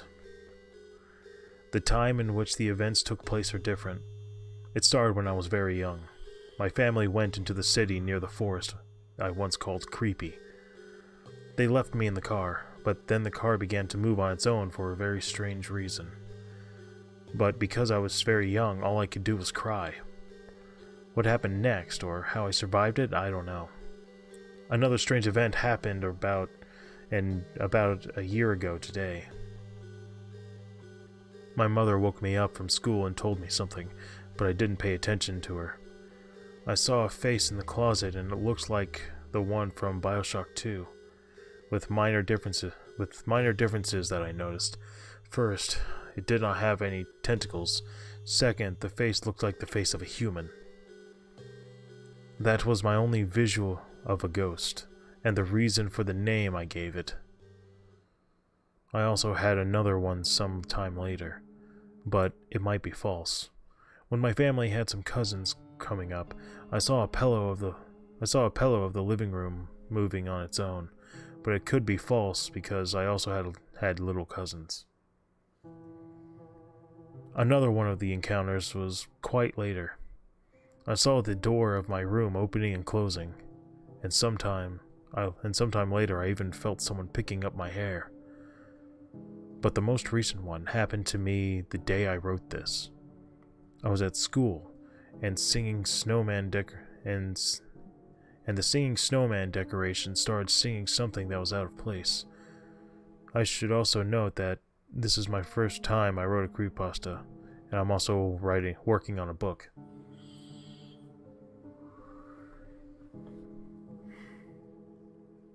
We're 10 years later, okay?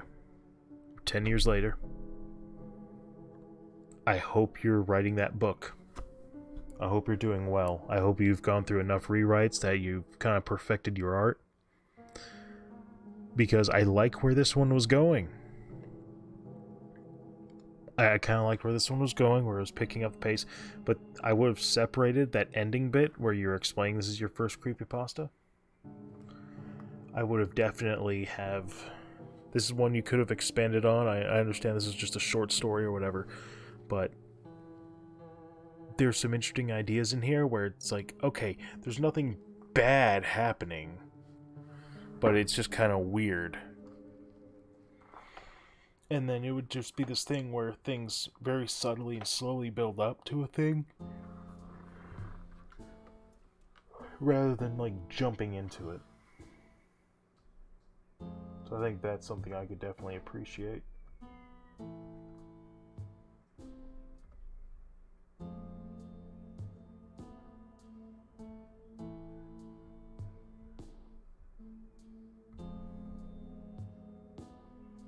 Alright.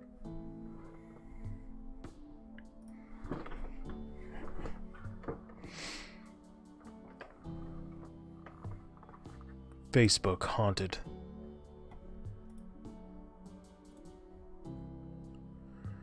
Tuesday, January 10th, 2012, 7 a.m. I got ready for high school. I got my ride. I got there. It was a normal day, but something felt weird. It felt like something was missing. I started to see what was missing, but I'll save that for later. Let's go back to Monday, because Monday is when this happened. On Monday, while I was at school, my friend told me to talk to him on Facebook, so I did after school. But he hadn't logged on, so I waited. I got bored, logged off, and went to bed. The next morning, I woke up at 5 a.m. and turned on my laptop. My friend was online talking to me with an account he made so his parents or friend wouldn't know he had a Facebook. I was his only friend on it, and he had not told anyone else about it. He told me that he wouldn't be at school today because he was going to ditch and go to the mall. I said that he shouldn't do that, but he didn't listen. Suddenly, he logged off and his secret account was deleted. So I just watched YouTube videos and got ready for school. At school, my homeroom teacher told the class about shocking news.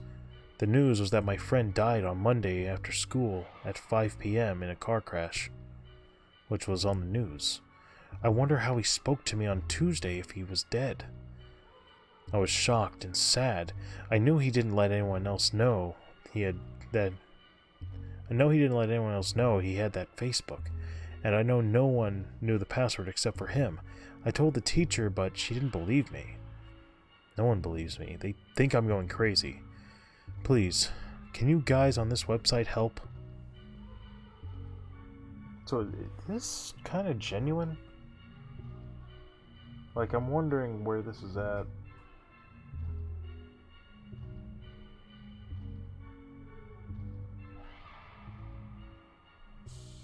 Like, I'm kind of confused. Like, just a little bit. Like, what's going on here?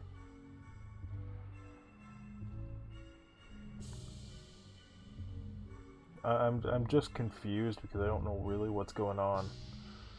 I'm trying to figure out, is this a sensible thing?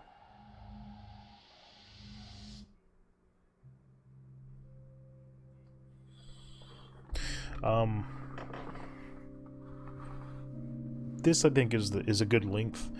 So I'm wondering how real this is, if this is actually the case, because I could believe someone went through a situation like this. This is like real world enough that I could see it as a sensible thing.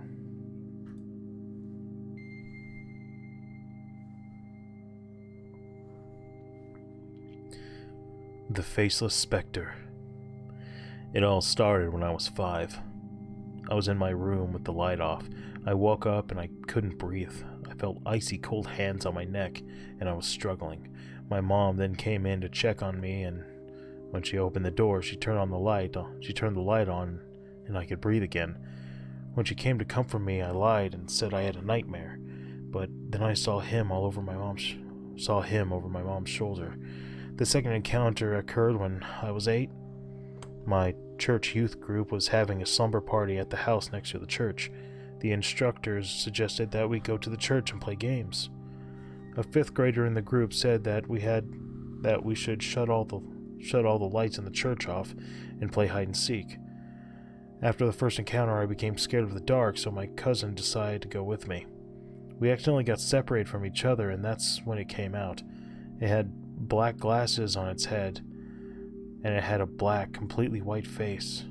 It scared the shit out of me, and I ran. It followed me, and I went to the 2nd floor to hide. It appeared in front of me again, and I just froze. I tried to move, but I could only look as it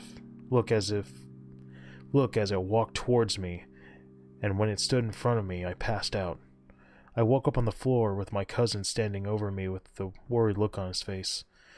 I told him that I was looking for him, and I tripped and hit my head. I didn't want to tell him. Now I'm 15, with minor blackouts that last 10 to 20 minutes. I also see it from time to time. I now know what it looks like. It's a faceless with black glasses, and it doesn't need. Its face and hands are completely white. It's also wearing a navy blue hoodie with jeans and sneakers. It also seems to alternate between walking, running, and teleporting. It also looks like it used to be a teenager. I just hope this unholy thing won't try to kill me or harm me. It also seems to observe me, taunt me, and threaten me. I just wonder why it's haunting me. Okay, so at first I thought this was a fucking Slender Man thing, but no. I'd say this is definitely its own thing. If nothing else, it's definitely its own thing. So kudos to that.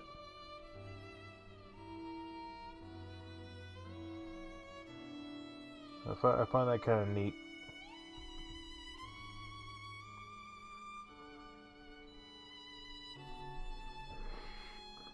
I don't know. I'm just kind of glad it wasn't another goddamn Slender Man story, because we all know how watered down those have become. Alright, I think now is a good time to take a break. So, I need to get up and stretch. Feel free to get up, go to the bathroom, get a drink, get something to eat, get something to munch on, walk around, stretch your legs, yell at the world, whatever. I'm going to take about 10 to 20 minutes and refresh myself. And I hope you all do the same. This is the intermission.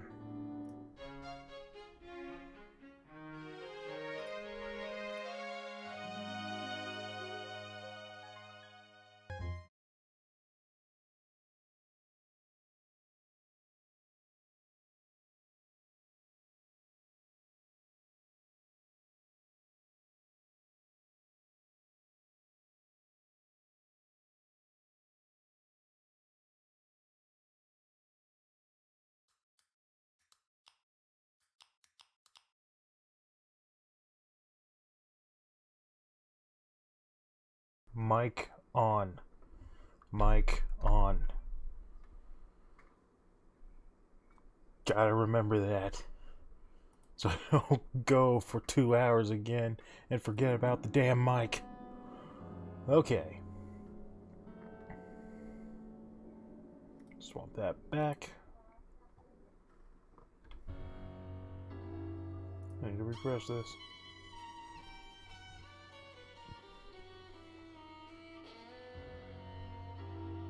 Okay.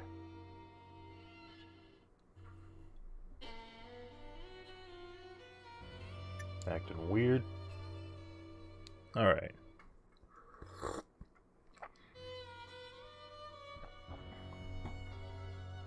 Alright, cool. Everything's back, everything's jiving.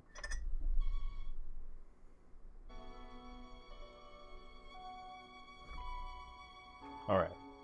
Cool. Next pasta. Next pasta. I've got my tea for my voice. I believe it's a black tea? Or is it green? Black tea. So I should... It's not really an herbal tea. I mean, I guess you got the mint, but... what have you. I think it's a mushroom tea, actually. I don't know. Anyway.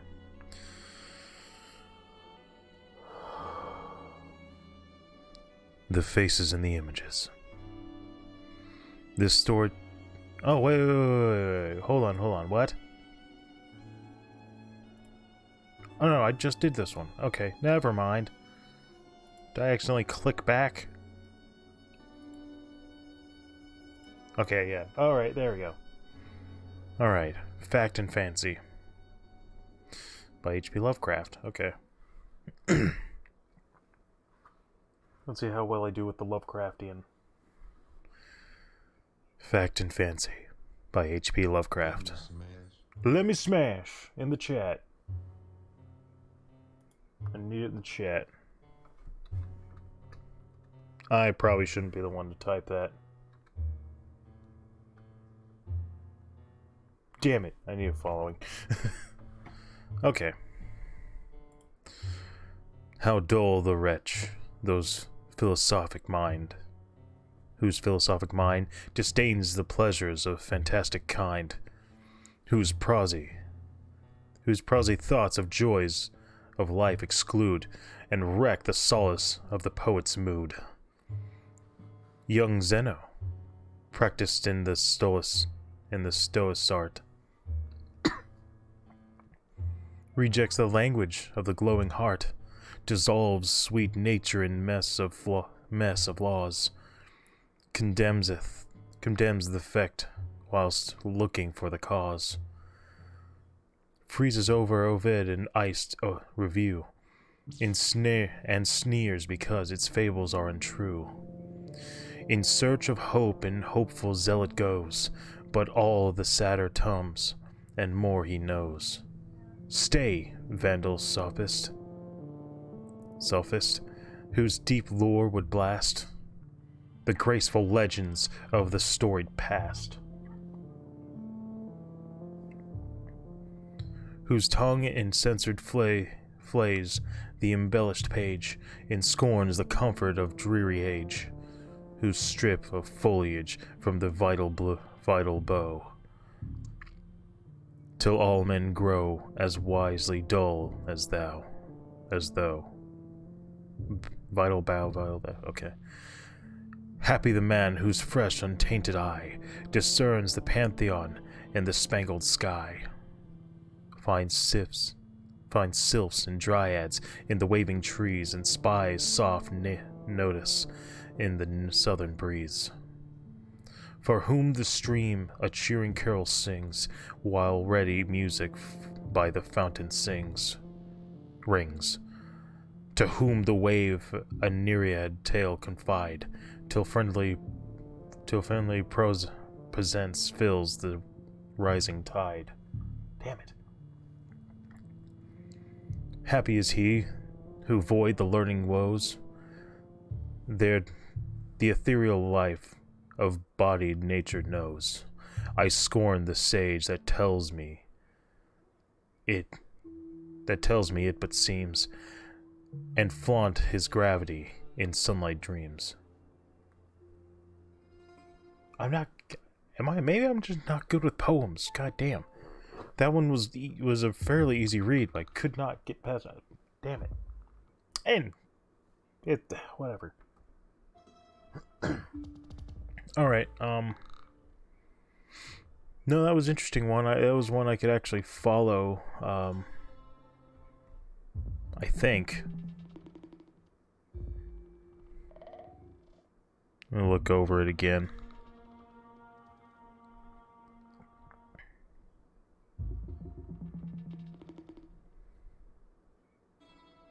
No, I don't think I'm a sophisticated guy. Just bless you. Bless you. Alright, fact and fiction. Fact. Fiction. These words are nothing more than words used to separate our worlds, the two dimensions which continuously connect with each other every day and every once in a while.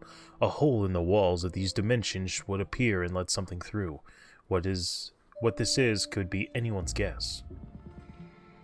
Everything in fiction resides in another dimension, and all coexist peacefully.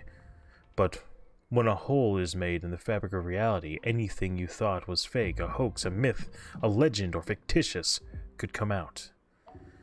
Even a creepypasta. By the way, this is more of a think about that for a minute pasta than an actual creepypasta, so don't read this expecting it to be scary. It's just here to say that your very worst nightmares are out to get you, and they know where you are. Okay, this one's kind of self-aware that there was a note that said massive breakage of fourth wall. Yeah, I can see that it doesn't work too well, unfortunately. That in and of itself doesn't work too well, but the rest of the idea of it is kind of interesting. I remember years ago when I was thinking about the other worlds I like to play games in and whatnot, you know, if they were real, and like technically it's the likelihood that they're actually real somewhere, that the worlds in our mind could be real, because supposedly any kind of thing can be a reality in some form, just not in our realm of reality, but another's reality. This would be to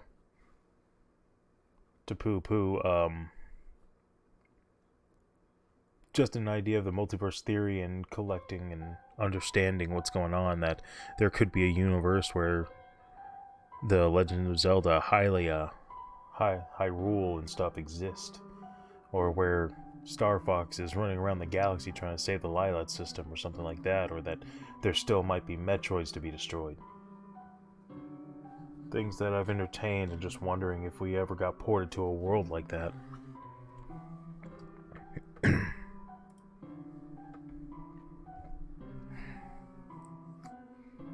Faint. This is short. Just a small, simple event that happened to me about 4 years ago. Me and my sister had a guinea pig named Bluno. She had a black and white coat. I did not like her, for every time I entered the room with her, she stopped moving and talking and just watched me. I was doing the laundry when I heard my sister crying. I walked in to see in the cage Bluno dead. I was horrified. We agreed to bury her in the bench near our apartments. We finished in about an hour with some notes of love and some money. My sister believed it would help her in the afterlife. I'm not religious, but she needed some happiness. So I took a 5 from my pocket and placed it in the grave. I filled the hole with dirt and headed off back to the house with my sister. I came back the next morning to see the grave dug up and everything inside it destroyed. Blue's body was gone as well. One would assume that for the 5, this was for the 5, but everything was still there, including the 5 just torn up and demolished. I filled the hole again and never told my sister of the event. That was probably a dog. Alright, so no joke. Probably a dog. My reasoning is that our dogs, so my dad would, when he'd catch fish, excuse me, when he would catch fish or other people would catch fish, and we'd go through the process of, because we might want to eat them, so we go through that. Well, you cut the heads off, and what he would do is he would bury those heads. Well, inevitably, no matter where he buried it, no matter how far away or how much he covered it, inevitably, one of the dogs would fucking dig up that fucking hole and start trying to munch on those damn fish heads, which became a pain. So I would not be doubtful that someone's dog or a stray dog came by and fucking dug it up, smelling the scent of a dead animal that I could feast on. So there is a potential explanation that would explain why everything's just ripped up rather than taken. Because, I mean, who's going to know that a 5's underground?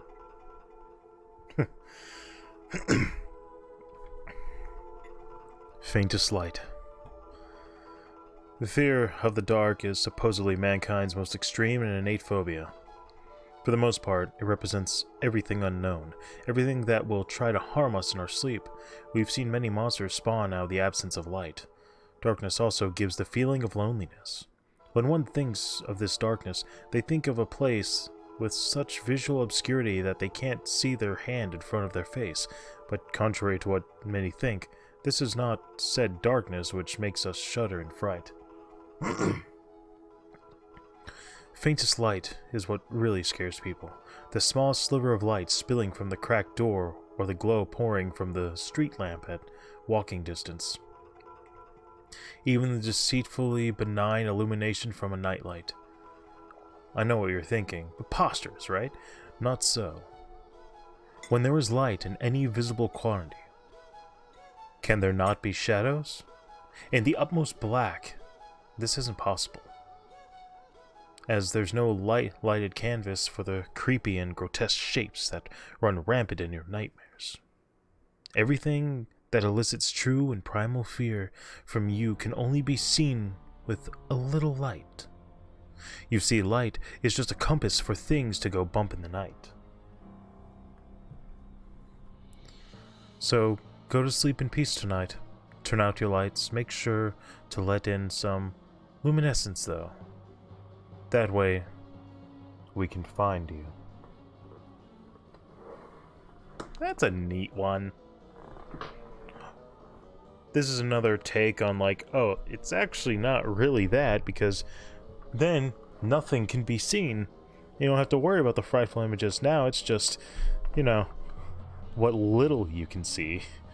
So you can see that silhouette. Yeah. I think this is one of the ones that work really well, to be honest. Why are all these in block in fucking text walls? Jesus. Is that a text wall too? No. Okay. it's getting crazy. Move this.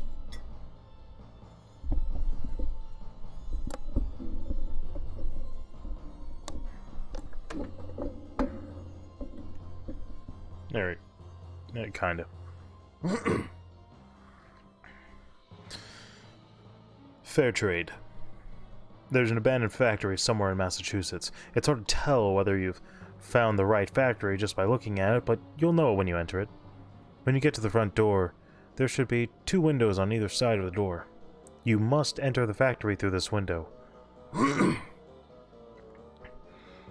as there are no other entrances besides the windows, and if you use the right windows, you will find yourself extremely trapped in your worst nightmare. Once you enter the factory, you will be blinded by a bright light for a moment, and once your sight recovers, you will find yourself in an empty room with no apparent entrances or exits. After about a minute in this room, you will feel a tap on your shoulder. You must turn around quickly, for if you don't, no one will ever see you alive again. You will come face to face with a stranger about half your size who has a head completely covered by rags. You won't be able to make out even the most basic facial features. The man will ask you 5 questions. You will know all the answers, but they may be things you do not wish to share. But you must answer truthfully, or you will go insane. After answering his questions correctly, the man will thank you and vanish. You will be blinded by a light again, and you will wake up in front of the factory, about 2 hours after you entered. It will not take you long to realize that the man has stolen your sense of hearing, but it really is a fair trade. After all, you never have to hear a Justin Bieber song again, now will it?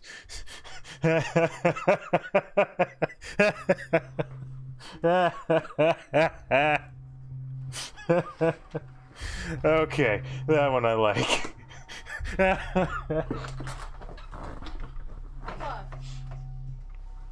Just this pasta? Okay, let me read it to you. Okay. And listen well. Okay. I am. This one's called Fair Trade. Okay. There is an abandoned factory somewhere in Massachusetts. It's hard to tell whether you've found the right factory just by looking at it, but you'll know when you enter it. When you get to the front door, there should be 2 windows on either side of the door. You must enter the factory through this window, as there are no other entrances besides the windows, and if you use the right windows, you will find yourself internally trapped in your worst nightmare. Once you enter the factory, you will be blinded by a bright light for a moment, and once your sight recovers, you'll find yourself in an empty room with no apparent entrances or exits. After about a minute in this room, you will feel a tap on your shoulder. You must turn around quickly, for if you don't, no one will ever see you alive again. You will come face to face with a stranger about half your size, who has a head completely covered in rags. You won't be able to make out even the most basic of facial features. The man will ask you 5 questions. You will know all the answers, but they may be things you do not wish to share, but you must answer truthfully, or you will go insane. After answering his questions correctly, the man will thank you and vanish. You will be blinded by light again, and you will wake up in front of the factory about 2 hours after you entered. It will not take you long to realize that the man has stolen your sense of hearing. But it really is a fair trade. After all, you'll never have to hear a Justin Bieber song again, now will you?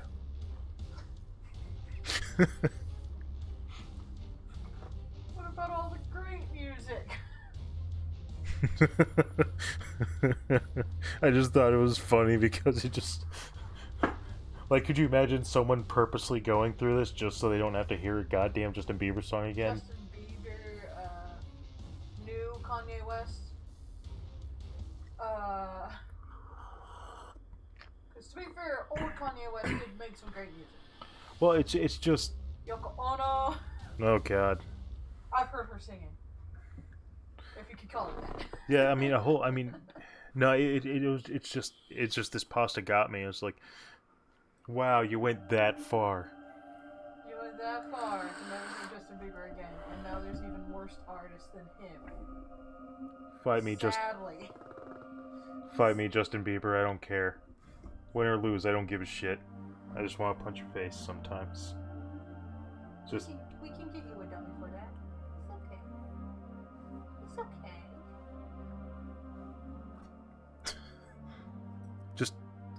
It's okay. He just became just a terrible person. I'm sorry. Oh yeah. Oh yeah. And his songs were really annoying, and there was a lot of creepy mothers for some reason. Just not even get into it. The saddest part is he's only a year older than me. And it's like, I don't want to be near his age. Makes me feel like I'm in the same boat with him in a way. It's like, ugh. What's sound that Hank Hill makes that... Whoa! Yeah, it's that. It's that. It feels like that.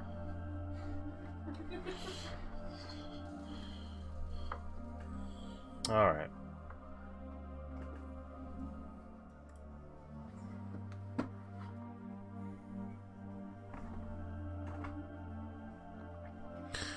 Fake person. Well, one day in May, I liked this girl. She was what was supposed to... She was what we used to say hot. Then she actually texted me something after the summer break, and I didn't know what to think of it.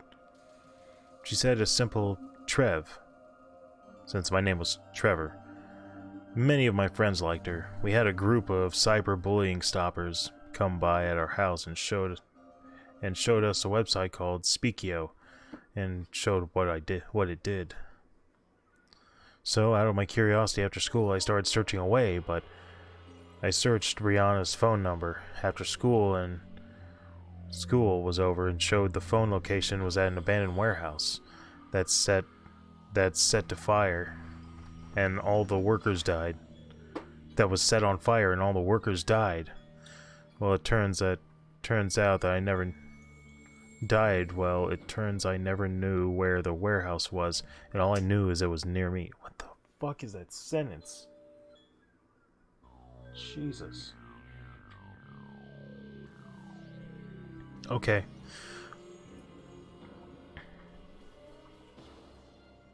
Oh, shit, where was I never knew where the warehouse was. All I knew is it was near me. Well, it turns out that it was right beside my house, and I told my brother to go in.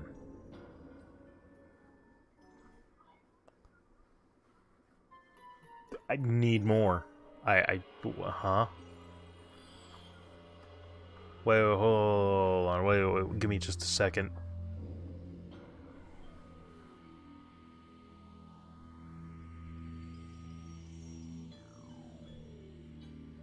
So this girl,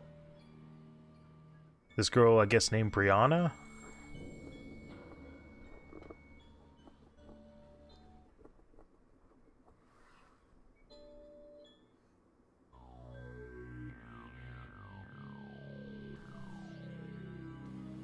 I'm very...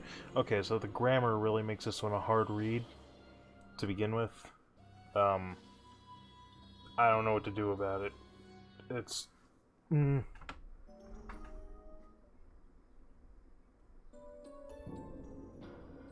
This one was hard. I don't know what to fucking do. Because I'm trying to piece together a story, but the grammar takes it out. Rainbow Swag, if this is you who did it, you need to do better. I'm sorry, I don't know what's going on, and there seems like there needs to be more information. Otherwise, the concept of it would be really interesting. Fake people is one of those uncanny valley areas that people like to hit. Okay. The fall. All I could think of was, how could this happen to me? I mean, seriously. Me? I haven't done anything to deserve this. But I guess there's no point dwelling on the past. The point is that I'm falling, and I've been for about 5 minutes now. At first, I couldn't think rationally. My mind was going so quick. My mind was going so as quick as I was. My mind was going so quick, as was I. After the initial panic, I started to think, not about my fall, but my life. It's been quite a mediocre one. I never really accomplished anything special. High school's degree and working at a retail store isn't much of an achievement in my mind. I always imagined myself as a successful businessman with a nice suit and office, but that's a long-lost dream. Then I began thinking of all the failed relationships with everyone I've ever had. Now that I think of it, I guess this isn't that bad. Not really going to miss out on much, so I guess this is the acceptance stage. I've been falling for a good 10 to 15 minutes now, and I'm starting to feel lightheaded. I'm wondering if this is ever going to end. And then he's dead. I guess by Baga Productions. Alright, so this is the moments before death, really. Like, it hasn't actually been 10 to 15 minutes, or 5 minutes. It's probably a much shorter fall, but your mind makes it so it's like time slows down, maybe. I know that's what it feels like sometimes if I drink an energy drink at the right time, when I haven't had it in a while. I'll feel like everything else around me is slower and I'm moving faster or something like that, or just, it's weird. But I would say, appreciate what accomplishments you have, because being able to live sometimes is just a chore. Don't short sell yourself. Don't put yourself down for what could be something important and special to you. Don't overlook the small things in your life that end up building up to mean something more. Allow yourself the room to grow and understand what's in your mind and what's in your life, and not everything is as mediocre as it might seem, because sometimes what makes you happy doesn't have to be this complicated, expensive, extravagant thing.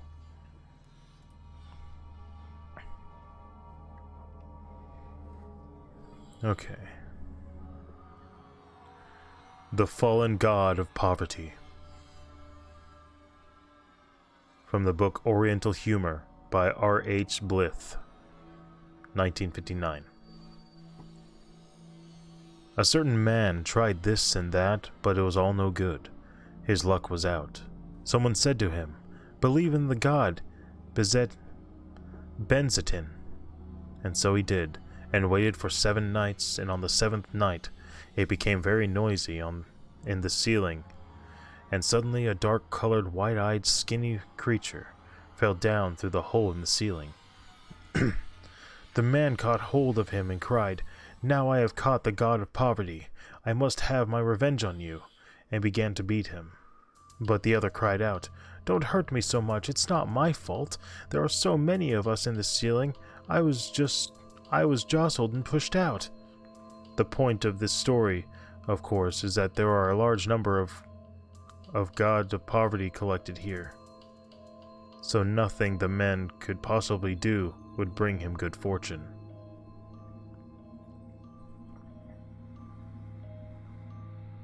Oh.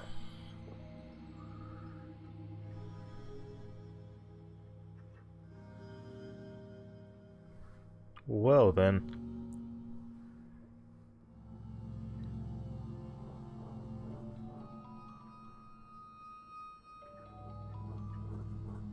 Huh.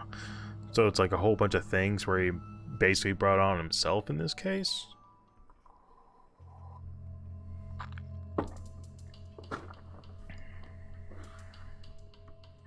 I don't know. Okay. Fallout 3, Demonic Town. Okay. I'm doing this. Okay. I'm doing this. Gotcha. Okay. I've had Fallout 3 for quite a while now, and I believe this is the best game I've ever played. All until now. I encountered a really crazy happening in the town of Megaton. Before I say anything else, I should say that I am a level 21 character with very good karma. When I was walking to my Megaton house, a woman ran up to me. Whenever people run up to you, they thank you for disarming the Megaton bomb and give you a random food or a medicine item. Well, the woman ran up to me, and to my surprise, she gave me an inverted cross. Do you mean upside down? From what I know, there is no such thing in the game. I was shocked when she said attach this to the undetonated Megaton bomb. When she ran off, she made it about 5 feet and then burst into flames. Since I was playing on Xbox 360, I obviously could not have had any mods installed. Quite scared, I walked up to the dead woman. I tried to search her. She was empty. Luckily, my Fallout 3 expert friend was online. I asked what was going on. He had no clue. I saved my game and decided to attach the Antichrist to the bomb. When I attached it, the window popped up asking if I was sure. I said yes, and the next window that had popped up said this: Megaton will be plunged into chaos. The devil will rise. That was exactly what it said. Okay, Alright, so the whole inverted cross, upside down cross, really, is unworthiness. It's not Satan. It's not devil. It's not Antichrist. The only reason it's considered Antichrist is because it's the opposite, but no, the infinity sign and the satanic symbol, the satanic cross is different. In fact, I can show that. Satanic symbols. Okay.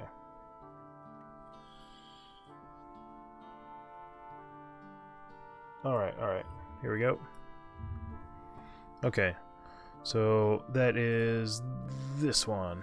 This one is the satanic cross. Infinity sign goes up, goes like that. This upside down one was Saint Peter or Saint John the Baptist, and he turned his cross upside down because he felt he was not worthy. So I don't know why that one's always included like that. It's unworthiness, which well, I guess it fits, but I mean, not really what I'd do. In any case. But a lot of people don't know that because they're in their own thing already as it stands. Alright. Oh yeah, and I should probably talk about it as a creepypasta. No, it's just... Yeah, I get it. You've alleviated the mod possibility. And that's fine, but... No, it's definitely not a thing that would have happened. Because that still requires the actual programming of items that never existed. The idea that it's haunted or whatever, I mean... You're talking about a game that's manipulating its own code. That's where it's like, no.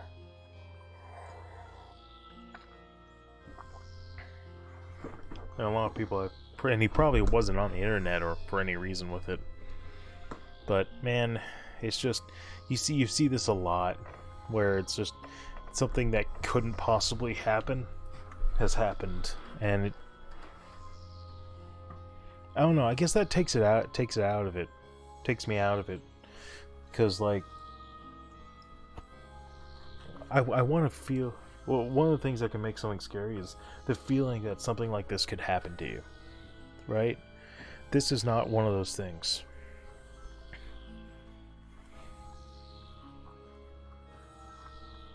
So I don't know. I'd rather see a bit more.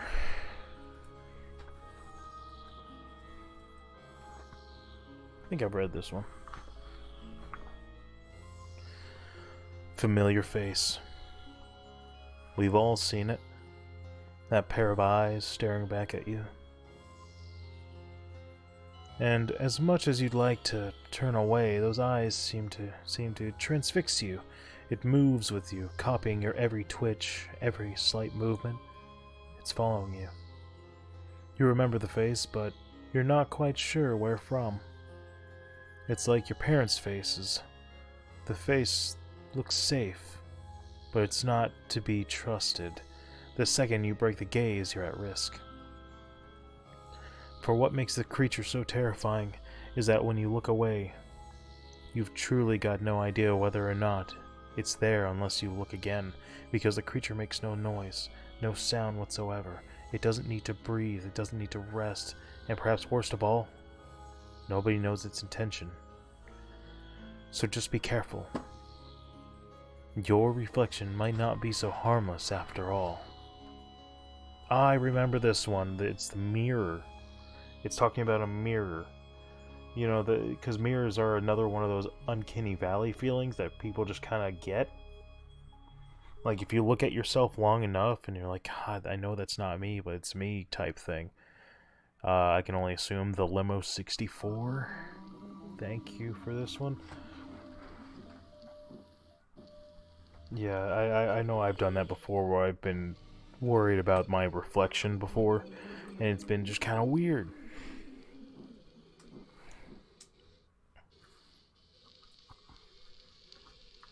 It's been kind of weird looking into myself, and then I might try and avoid eye contact.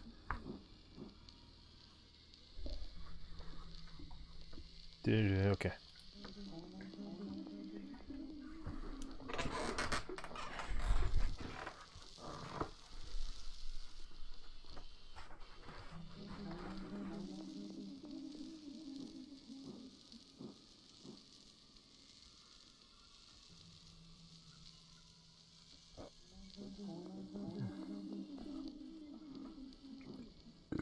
Excuse me.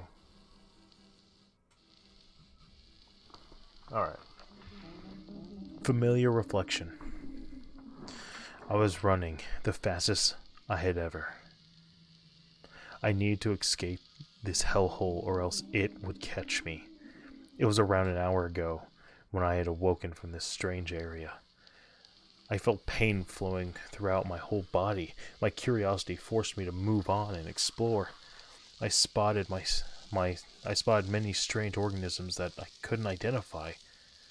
I've slayed a couple, and strangely, I felt more powerful after each kill. At that very moment, I heard footsteps and hid. What I witnessed was a being whose power was unimaginable. In an instant, it killed everything in sight. Causing chaos and destruction seemed to be natural to it. Seeing the cries of so many was almost like torture. It was unbearable. I stayed hidden until I left. After that, I continued to explore. I've even had a few encounters with it, feeling full of fear after each. Eventually, it noticed me, and that's when I began to run. All this, all that, leads up to now. I hear its footsteps getting louder, and sweat trickled down my face. I was starting to breathe heavier. With every passing second, it seemed like I was panting louder and louder. I heard its footsteps gaining, and I knew it was over. Heavy pain shot through my back, leaving me to fall to the ground. As I got up, the being began to unmask itself. It was shocked with what I saw. It was me. All the pain I caused, the things you couldn't bear to witness, you've already done countless times. I am nothing but a mere reflection of you. She then pointed a gun-like object at me and said, "Goodbye, Samus Aran." Oh shit, I remembered. Oh, I knew this one was familiar. Holy shit. Yeah, that's SA-X. Oh yeah, this was one of the good ones.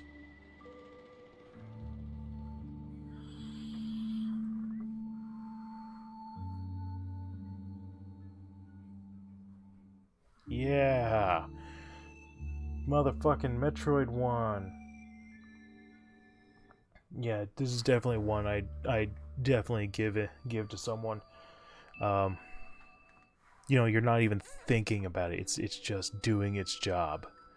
And then at the end it all comes together.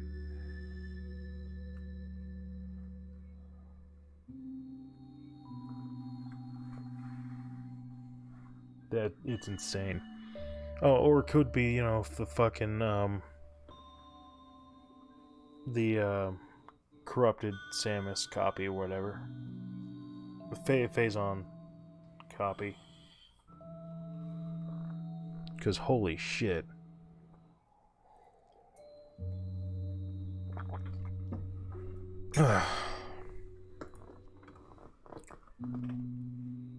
Fanny by Edgar Allan Poe.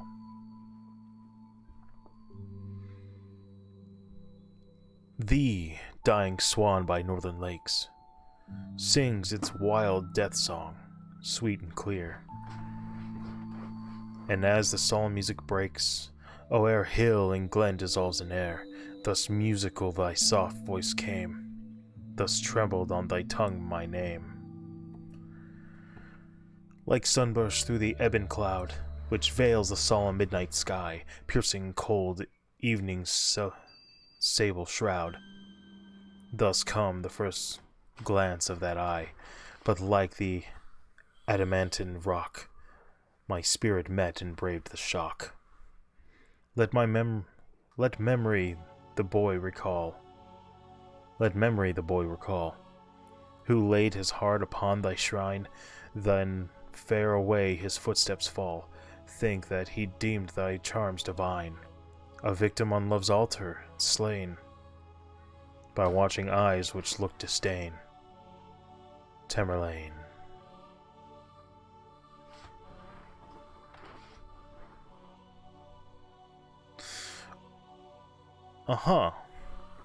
Why is it called Fanny?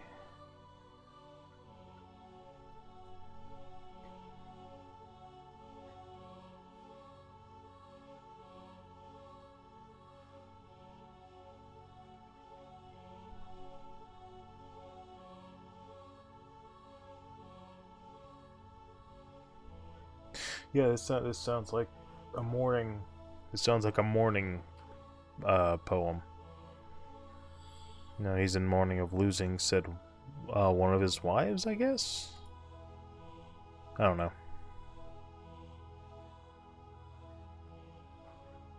What? It's a fucking pelican? What? Oh, okay, whatever. Farewell, my pots and pans. I've not much to say, as I am stricken with a little time. All I can tell you is that if you see this particular chainmail floating around the internet, inquiring your utmost attention as well as requiring you to repost a message a certain number of times to do it, there happens to be one true chainmail. Apparently, if you do not spread it, your pots and pans will meet a terrible fate. I didn't repost it. Now I am obliged to forever organize my kitchen. I look away to only realize that they shall be in ruin again. I cannot live with this ordeal. Farewell.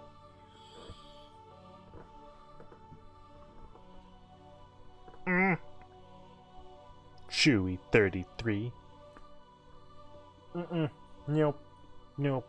This one's just dumb. Just organize your damn pants. Pots and pans. Yeah, of course they're gonna get messed up, because they're always getting messed up. Because you have to use them. Just put them in. Just store them. There's ways to get around it, man. Oh, an entry format. Cool.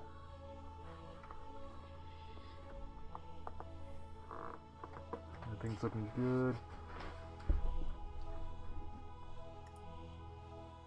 Cool. Psst. No cabinet adventures.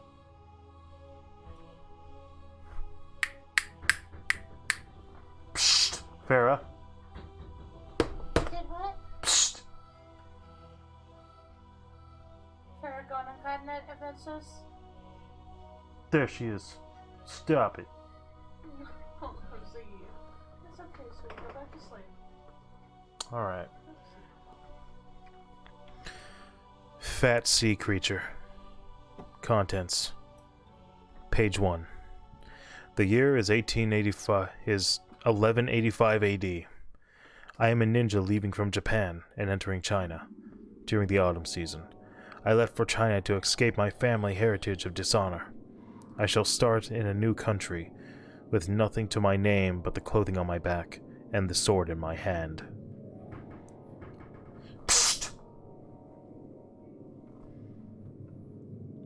I thought I saw a fat sea animal on the coast when I left.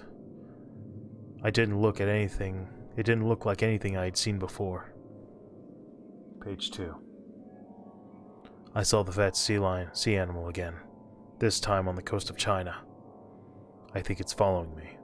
I asked a man about the fat sea animal, and he said that he didn't know what it was. I'm going to check the folklore for stories of this creature. They may grant insight. Page 3. I saw it again, and it attacked me, almost tearing me to shreds. How is this possible? It's just a fat sea animal. There was no way it could have gotten so close to defeating me. Page 4. I've been mortally wounded. There's no way that I'll ever survive. It's cut me in two. I'm using the last of my energy to write this. There is no stopping it. Not even the fabled Heron. Not even the fabled Heron can. Not Cthulhu. Not God. I should mention that this is the known war.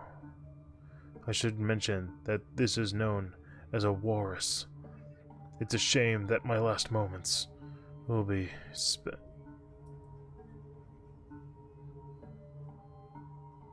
I've got many questions now.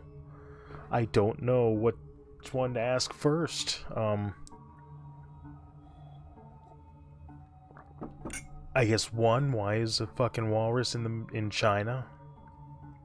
You don't mention anything about it being necessarily near the coast, but you've entered China, so maybe you are around the coast. You entered China from Japan.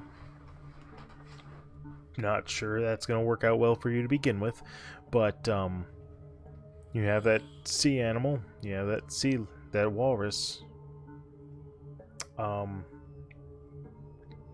Also, they are big, they're heavier than humans, but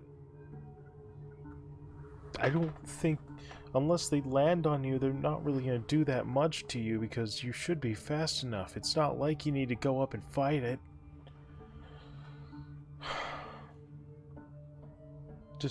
It just sounds like you were trying your luck and being a dumbass. I'm sorry. That's what it sounds like. That's what this character sounds like. Also, 1185 AD. 1185 AD. I don't know what point China and Japan were at 1185 AD, but we're in BCE.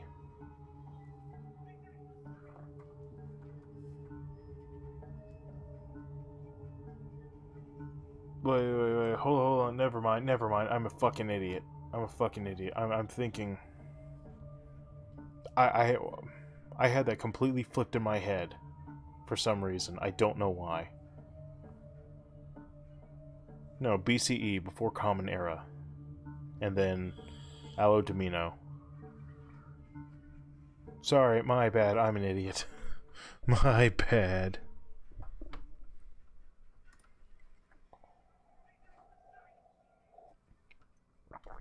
Oh yeah. Okay. Fatal. Have you ever thought that the only thing you have left is your will? This is all a virtual world. Maybe those people called psychopaths are trying to help you to end this torture. You ever thought of that? Every mistake could be fatal. Someone may create a scenario where you die, just so that he can take you out of the dream machine. Motherfucking Neo, man. You're in the fucking Matrix. For what it's worth, I'm not sure I would care that much in post.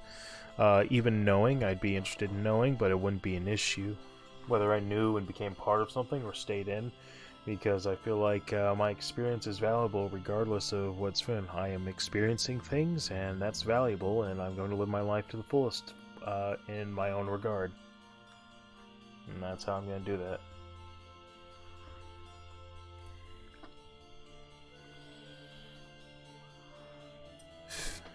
A fate worse than death.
Son of a bitch. Still working? Okay. Damn thing popped out.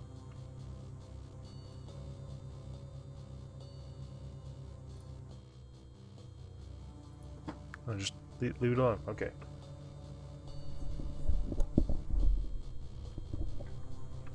That was weird. Alright.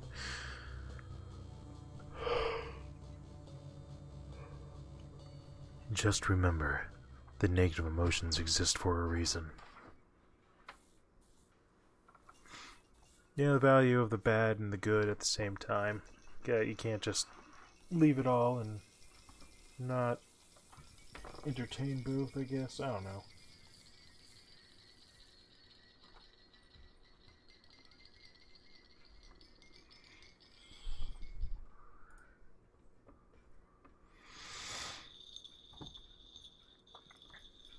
Fear me.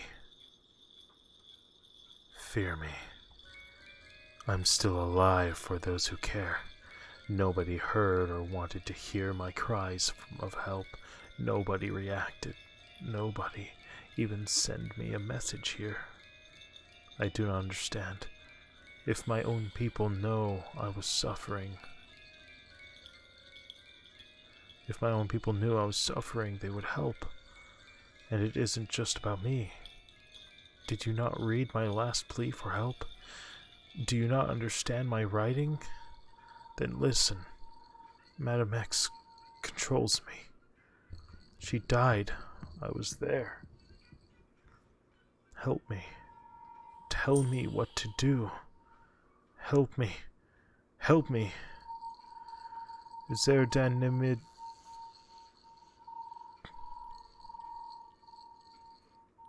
Is there Nimen die me ka helpen?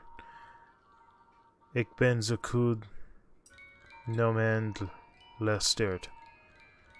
Is that? Let's do Google Translate real quick.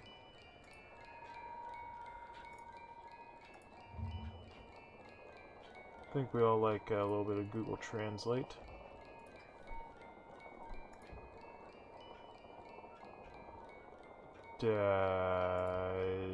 Translate.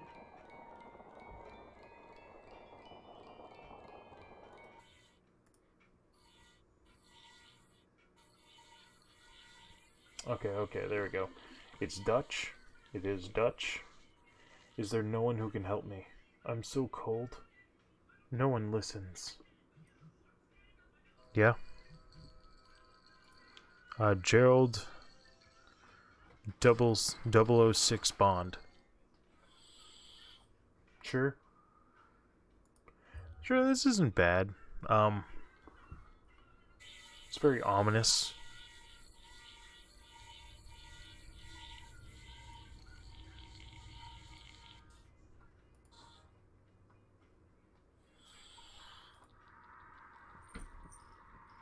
Okay, just making sure it's not the same thing.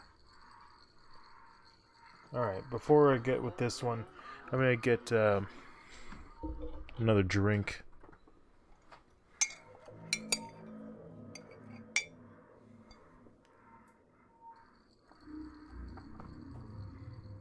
The question is, should I get more tea? Or should I get something cold? I think I need more tea. Alright.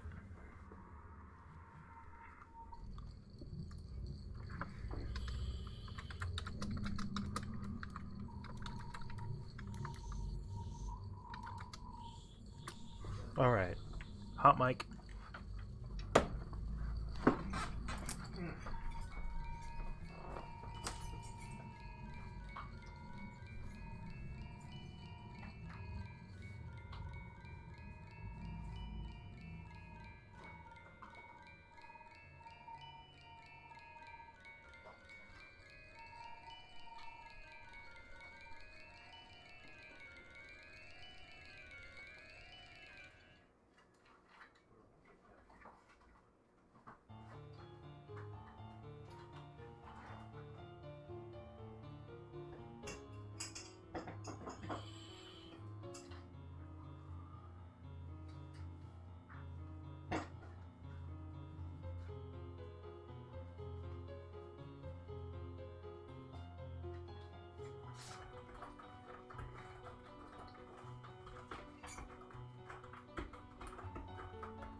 Yeah, it's hot, Mike. Okay. I was gonna get some more tea. I was going back and forth. Should I get a cold drink or should I get more hot tea? And I decided hot tea. Well, before you get the cold stream, use peppermint. Yeah. This one right now is good. Yeah, I took a gummy at 10:30 and she was starting to take the fifth now and she's trying to get on my lap 4 different times. Just in the last about an hour? Yeah, it's been 50 minutes. And it's like, John, you've been only like 3 times with her today for long periods of time. Mama, he's great. She's not taking that right now. She's beat. How about you take the beat? I have the bean. Yes, and she's route reaching with paws.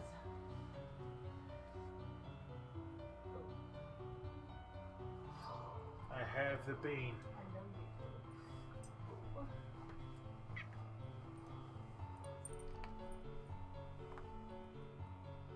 do. Just sit here, bean. Sit here. Don't stop being a bad bean. There you go. Just sit there. Sit tight. And if the bed bugs try to bite, kill them.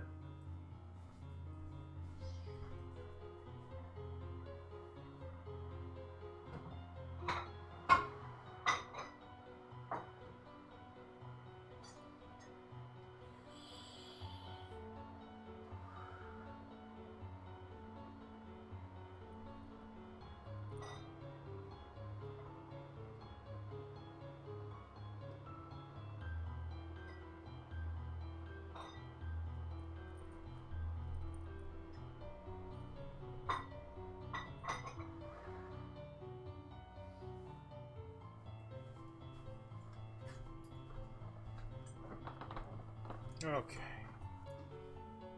Got my tea. Nice, hot tea. Too long.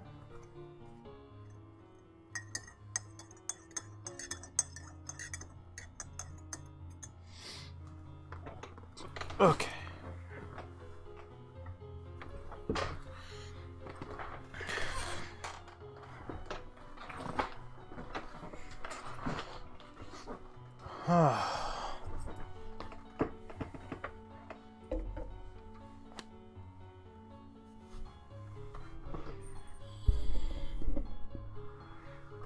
All right. Oh.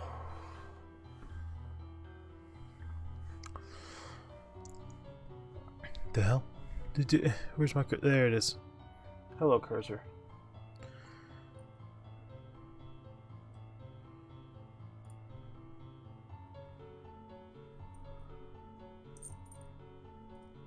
Alright. Fear of the Dark. A Strange Walk in the Dark. By the Lurking Unknown. First, I want to start with some background information. I live in a very small town. There is maybe 100 people in the town. It is very old. The town is shrinking and some of the lights along the roads are going out or don't work. Recently, someone new moved in very near where I live, and we became great friends really fast. And for some reason, we always have these moments where we have the same exact thought, but only one of us will say it out loud. Then, the one who did not say it out loud will say, "Dude, I thought the exact same thing." Although this has no relevance to the story, I felt I should include it. The story took place on a short, minute walk between our houses, and since the town is so small, I have 2 routes to his house, the road or my backyard. They each take about the same amount of time. Now for the main part of my story. It was dark out, probably about 9 o'clock, and for some reason I was going to his house, and I don't recall why. I might have had to get something, or maybe it was not so late and I was going to hang out with them. But it does not matter, because it was dark. I took the road to his house, and for some reason, the walk always gives me chills. The road is lighted, but only at the ends, and sometimes the light flickers or goes out. This one walk was so much more creepy than the rest. I don't understand why it felt so much worse, but it did. Then I noticed that I had two shadows following. I had two I have two shadows following me. Shadows as in my shadows. I would not have found this too odd except for two things. One, the second shadow is not connected to me. Two, the shadows were facing towards the light source. Yes, there's another light source on the end of the street behind me, but that was a bit too far away to be casting the shadows I was seeing. Then, just when I was near his house, I thought I heard a young woman's voice, probably around early 20s, and I had no clue what it was, although I suspected it was laughter. When I got to my friend's house, I vaguely described the experience and we both laughed. I think he thought I was just overreacting, which I may have been. After that, I kind of blew it off. Every time I take that walk in the dark, I always get a little creeped out sometimes. I will blast music to take the thought away. For some reason, this experience reminds me of the song Fear of the Dark by Iron Maiden.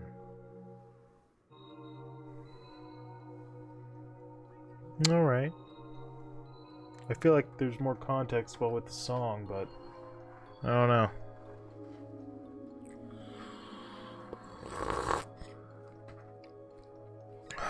Good oolong.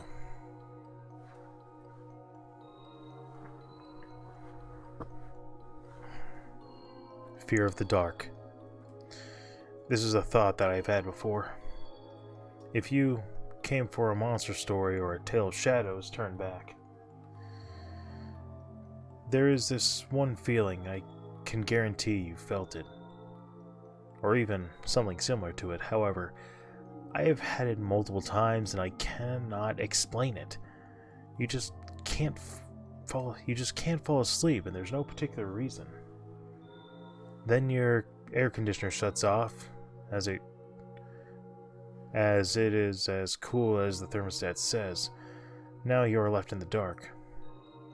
Then that is when you get the feeling. The way the dead silence has its own distinct sort of clamor, or even, well, a noise. It just retches at your brain for what seems like forever. But then it heats up a little and your AC kicks on once again. It provides a sort of comforting white noise. That is when the darkness paranoia kicks in.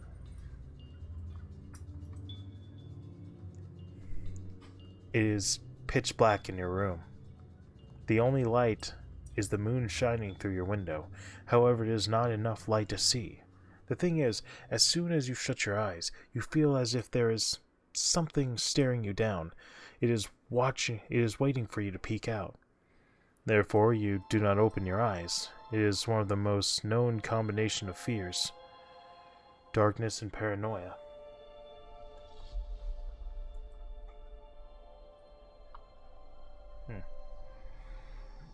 Why are we afraid of the dark, though? In addition, why silence? Why? You would think that being able to hear everything around you and hear any threats would be calming. Rather, it is unsettling. It seems like an irrational fear, but it also seems instinctual for humans to fear the dark. And in case you didn't know, most instinctual things, fears included, are for a reason. So as a final thought, explain what lurks in the dark that gave us, or even maybe still gives, this strange fear. The unknown. It's what we don't know is there. When we get that paranoia, we can't help but listen to the silence to see what breaks it. It's unsettling because now all those creaks don't quite sound the same. All those clicks that you hear from your appliances are sounding a little different. maybe a different tone or something. You hear the whirling of your computer as it updates, because now that the AC is off, you can hear it. But it's a different tone, so now you can decipher it. You know that there's animals outside, but every pitter-patter that walks around your house, you wonder, is that a person? That's what that is.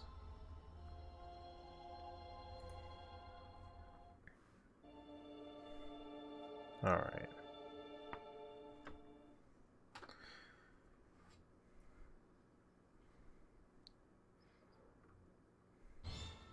Fear of Brumo. It looked at me through deep, black, empty holes that leaked tears of fire. It was not a creature of flesh born from the womb, but a creature of bone, born from another's grave. This beast, which gazed at me through the cage, was terrifying. It defied the laws of sense, and it had a scream that echoed throughout the bottomless pit within which our paths had met. The tiny remains of muscles hung off its glistening white bones. It was a twisted amalgamation of other animals. It bore sharp horns of a bull on its head. Its filthy mouth was that of a piranha. It was similar to a man with its large, ugly, hunched body. Its sharp, jagged claws were akin to the talons of an eagle. It waddled along the massive camel feet, supported ever so slightly by 8 sharp, thin-pointed, spider-like appendages that grew off of its back.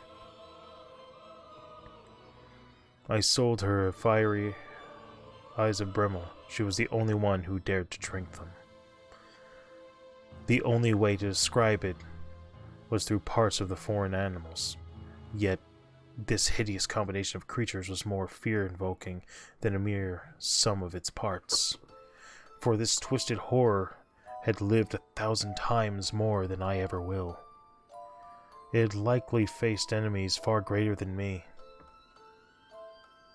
and many times more as well. The life of constant predatory hunting and combat showed the beast is practically a skeleton. The only thing keeping it alive seems to be the killer instinct that drives it, and the dark magic of this place. This cold, dark, filthy place.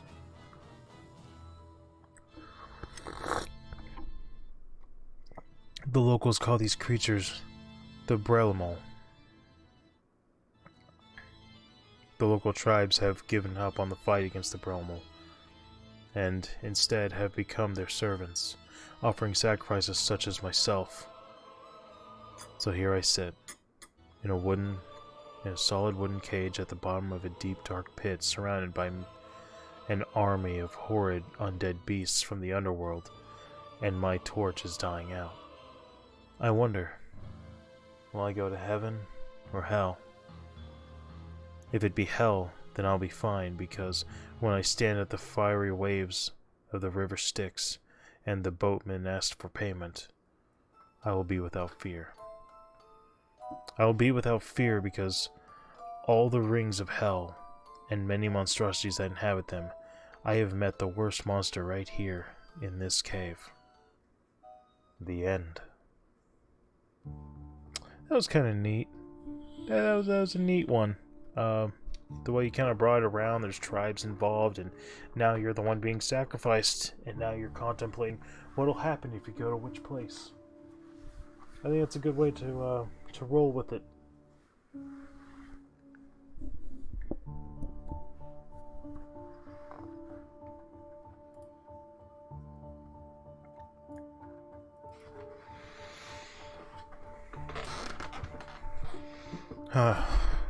I guess I'm still having the issue where a lot of these are just really boring.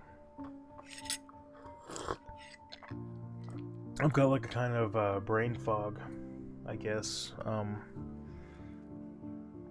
Things get a little hazy. It's been like that for a bit. I just get like this during stream.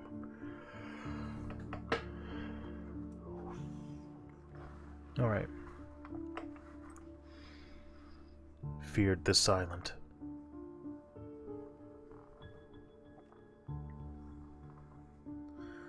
Don't come near me. I'm warning you, said the victim. You don't need to fear. Just stay happy and silent, said the dark and shady figure. I ran so fast that I think I would have pulled a muscle if I had ran any faster. Too bad I didn't take the tablet and use it against him. I burst into the town doors and ran over the creepy, burned-down house.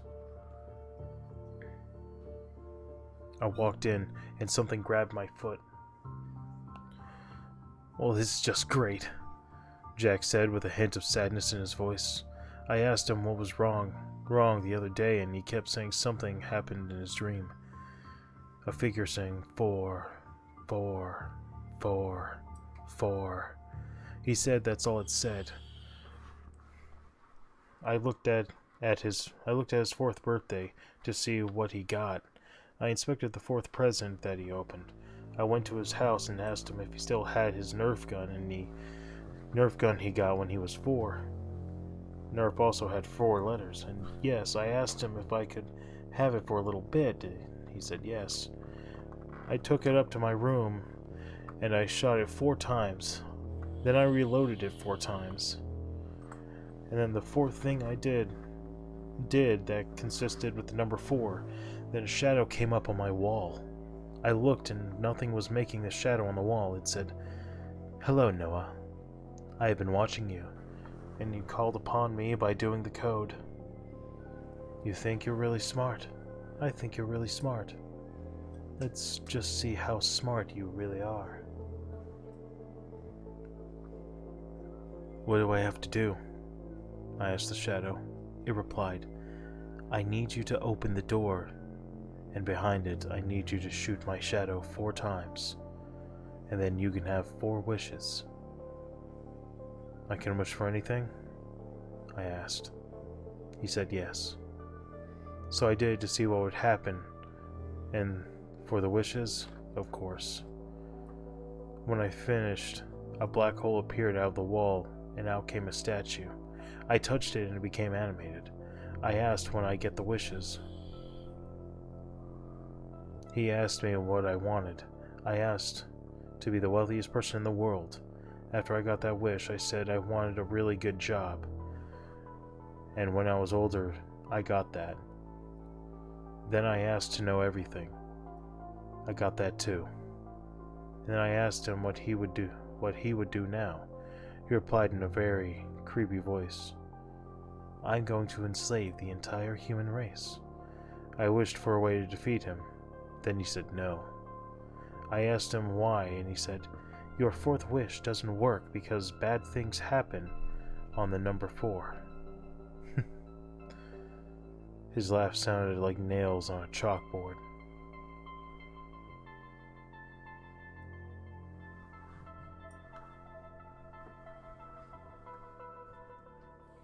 Okay.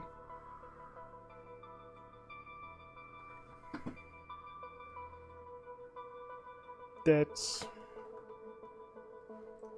weird. I mean, the number 4 is not arbitrary in this. They give reason for it. It's an easy number to work around.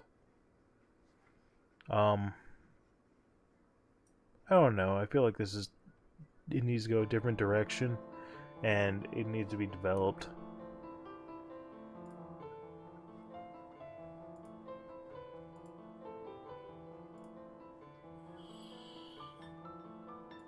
Okay, so there's a parts. Alright. Feeling. Mirrors. Go to any mirror and put your hand against the glass. Don't worry, nothing will grab you. Wait. Sometimes it takes half a day, sometimes it takes a moment, but you'll yank your hand away when you feel it. Worms or centipedes, who knows? All pressed in tight like there's no more room on that side, wiggling against your skin, and when you pull back, the glass is at the same, and you'll be unharmed. When you pull back, the glass is the same, and you'll be unharmed. But now you know it's there.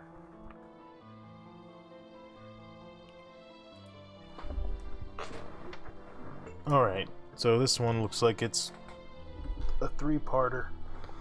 So I'm gonna do it, make sure I do it in order.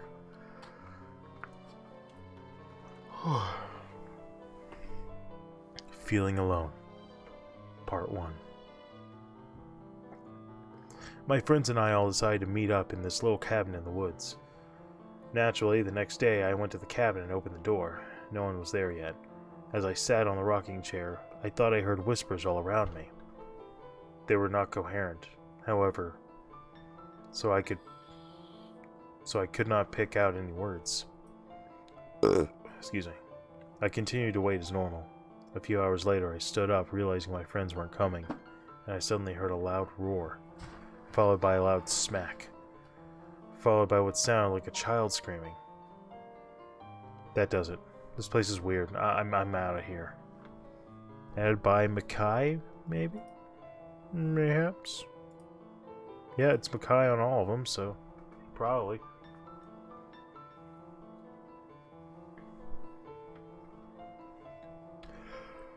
Ooh. Feeling Alone, Part 2. My curiosity was getting the better of me about that cabin, so I went back to explore it and took my camera with me. As I opened the door, it creaked loudly and I began hearing the whispers from yesterday again. Turning on my flashlight, I noticed several drawings and photos hanging on the wall. I took some photos of them before I found the light switch and turned on the lights. That's when I noticed one picture I hadn't gotten a shot of. It appeared to be a drawing of a little boy with a steak knife in his right hand. As I raised my camera to snap the photo, I thought I heard a voice saying, "You're next." However, I dismissed it as the wind blowing through the cracks.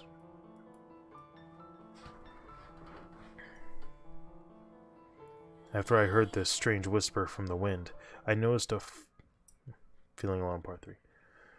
After I heard the strange whisper from the wind, I noticed a flash drive sitting on the old dresser in the corner. Picking it up, I decided to take it home and see what was on it. Suddenly, I heard giggling sound from behind me as the lights flickered and went out. Turning around, I only saw the boy who was no longer in the picture. It was just a picture of an empty room. I seriously shouldn't have come back to this place. You got that right.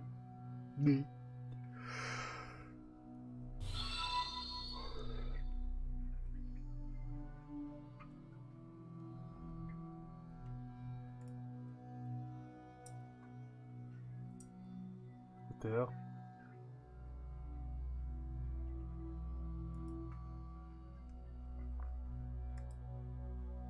What the hell just happened?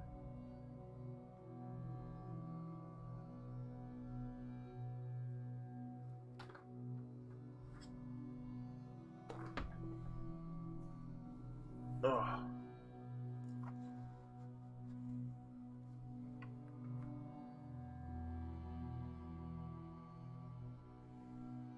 Okay, whatever.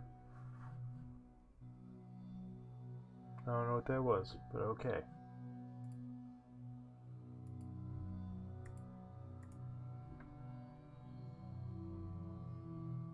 Anyway. Feeling. We've all felt it.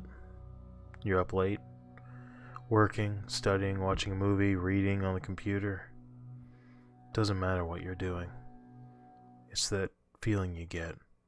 You're tired. Your eyes burn and have that gritty feeling you get after not sleeping for a while. Okay. You can't go crawl into bed right now. But you close your eyes for a couple minutes. Try to get a little moisture back in your eyes. That couldn't hurt anything, right? Then you're falling, like stepping off a cliff. You're in a free fall, though your body isn't even moving. Then, like a bungee cord snapping back, you're jerking awake, heart thumping a little faster, blinking quickly, wondering what just happened. Doctors call it hypnagogic jerk, I guess. A natural reaction, they say. Your brain is thinking you're dying when you're breathing and your heart rate slow. It's a natural reaction, they say, to your brain thinking you're dying when you're breathing and heart rate slow as you fall asleep. What the doctors don't know is your brain is right. Every time you let yourself nod off, every time you feel that feeling, that falling sensation, you're not falling, you're being pulled down. And one day your brain won't be able to pull you back up. They will have to. And who is this mysterious they? That's what I would like to know. By Mispa. Alright, this is a neat one, I think. I like this one. So there was one time I actually took a gummy and I took too much. I should have taken half, and it was really interesting because I felt that feeling of like my heart rate slowing and not being sure if I was going to stay breathing, and I got really paranoid. It was a bad time. I just wanted to chill out, but man, it was so crazy. I was terrified. Feels almost real. For years now, I've had horrible nightmares involving gruesome murders, but that isn't really the worst of it. I've always felt like while I'm having a nightmare, that very thing is happening to someone else in the real world. Like, right now, I'm having a dream about being an innocent man in the execution chamber. As I watch the fluid drain into the IV, it almost feels real.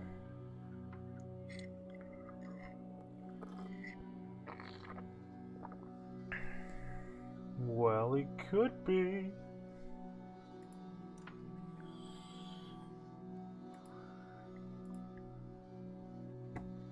Yeah, we're fucking rolling through these, man. Hell yeah.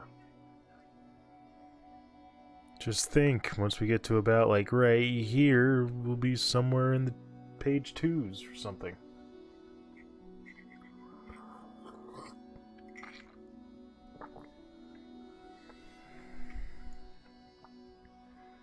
Feet grabbers. It was just a normal day like any other. My mom and I had a movie date. A little mother and daughter thing. We were at the supermarket getting the usual, getting some snacks for the movie. After we were done, we decided to head home. The movie we chose was It, a newer film on the market. Anyways, we curled up on the couch and got our snacks ready and began to watch. About halfway in, I had a little urge to pull my feet up. You know that little feeling when you get when something is about to grab your feet? So I alerted my mother, "Mom, pull your feet up quick, or the feet grabbers will grab them."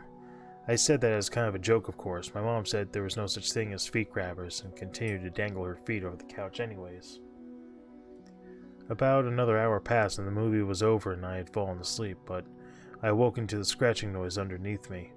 I look over to my mom to see a blank, pale face. This jolted me with fear, and I said, "Mom, are you okay?" She didn't answer me. I heard some scratching sound once again, but it was towards the end of the couch.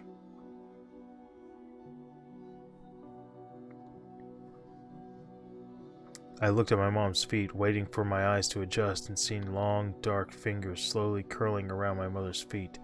Then suddenly she was yanked off the couch and was ripped under the couch. I let out a blood-curdling screech, and that's all I remember.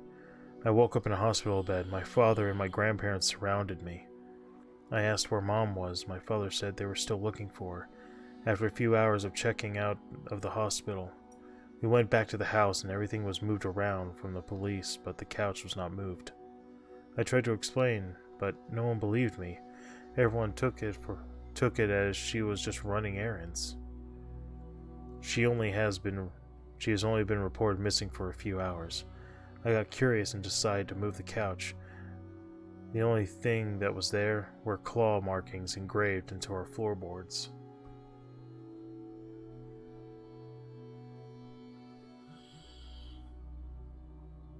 Wasn't it All Real Monsters that had the whole thing? No. There was a what was the Howie Mandel thing, where basically they can use any bed or whatever as like a portal. I forget.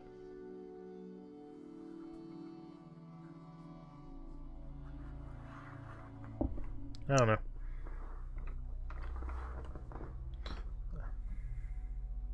This one feels rushed. I feel like there's certain details you could slow down and be really cool.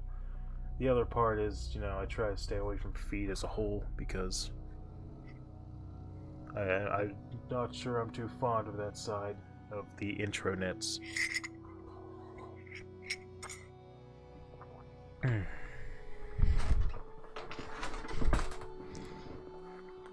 Fences. Robert Frost once said that fences make great neighbors. I don't think my neighbors are that bad anymore. They used to be loud and obnoxious at all hours. All I really had to do was go and have a little talk with them. The more I think about it, I believe that Mr. Frost was talking about living neighbors.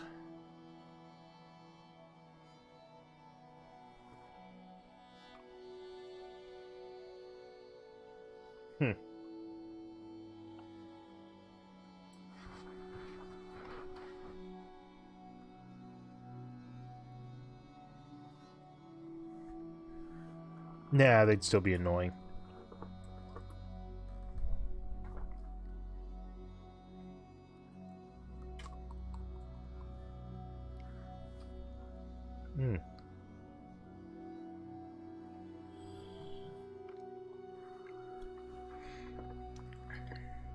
Fenestras and Tenebris. In the dark of night, I would advise you not to look out your window. When you look out dark windows, you see everything you have ever feared and everything you have ever dreaded. The impossible is possible and exists within the dark void. Nothing can be seen, but everything can be imagined.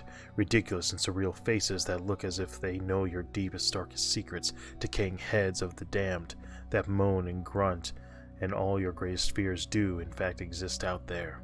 But don't worry, you are safe. It is merely a window. You can only see them, but they can't get you in your dimension. But there is one thing.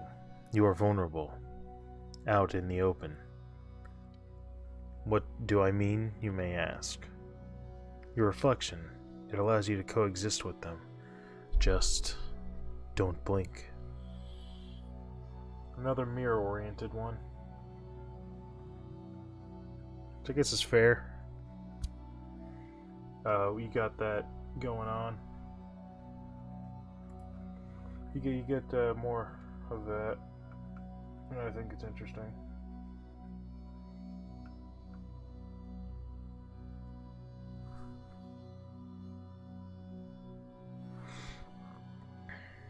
There's a lot you can do with mirrors.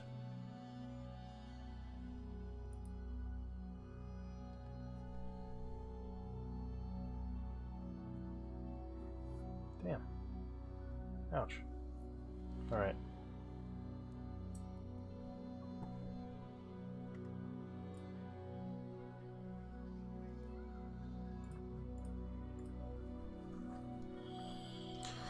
Ferrari. An old man saw a Ferrari at a used car sale and asked for the price of the car. The salesman lit up and smiled and said he'd give it to the man for $500. The man bought the car instantly on the spot after hearing the ridiculously cheap deal. He will never make a worse decision.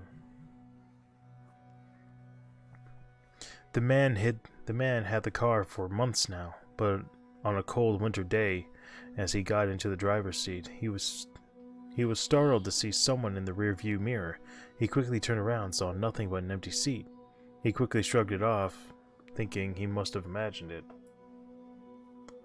As the cold days went by, the car doors started to lock up on him, and the engine would stall, and he would hear sounds of something hitting in the back. The man started getting anxious about the bad omen. The horror soon showed itself as he was driving to the airport to pick up his relatives. He looked up and saw 3 bloody bodies in the rearview mirror staring at him. He screamed and realized that the car was really haunted. He fled from the car. Later, he heard the story of the car from the salesman. The police found the car 2 years ago, abandoned in an empty airport parking spot. There were 2 dead bodies were found in the back seat and another found in the trunk. Ah. So it's something you want to try and get the hell out. Try and get rid of shit. I see how it is.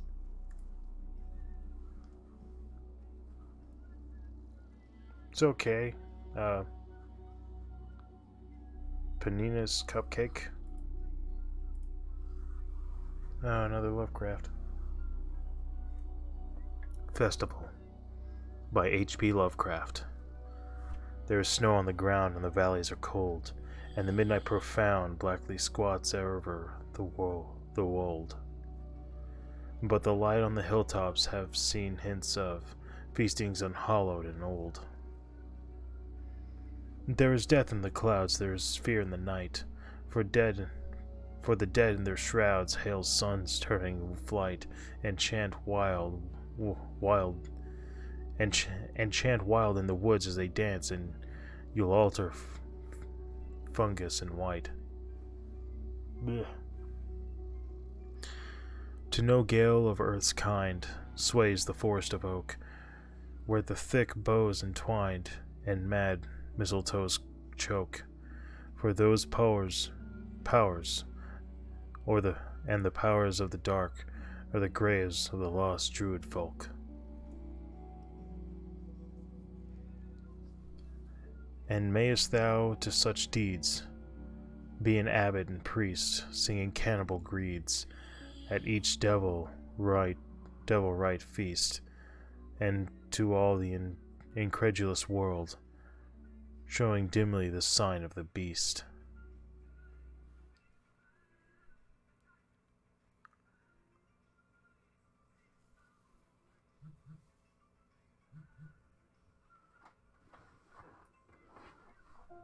This just sounds like the Abbot and Curse of Strahd, who went crazy.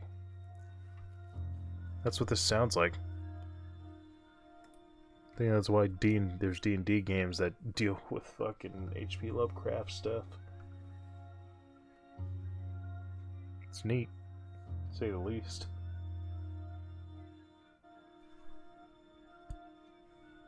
Alright.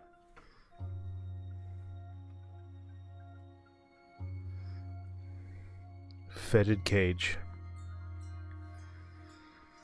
As I walked nervously to the stairs, my sleeve brushed along the rusted bars of her cage, and to my absolute horror, she awoke.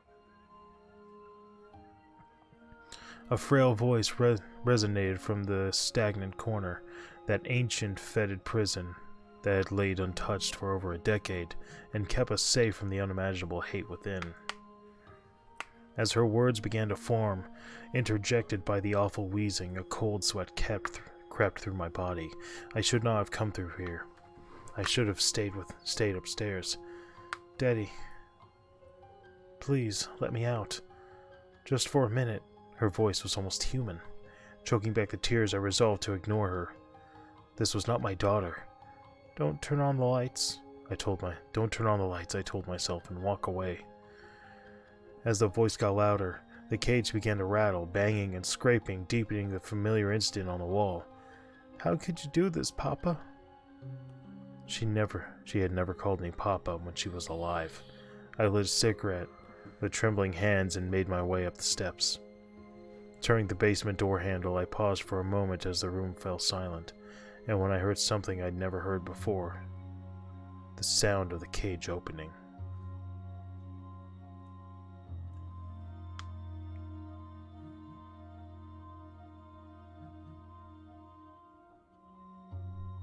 By Zan Cruz.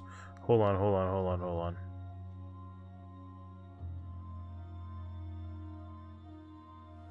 No, you know what?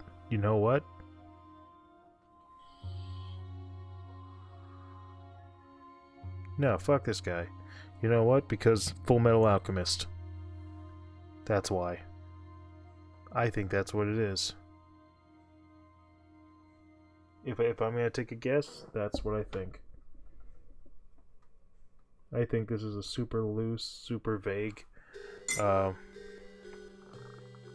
one, you know, the fucking doctor or whatever.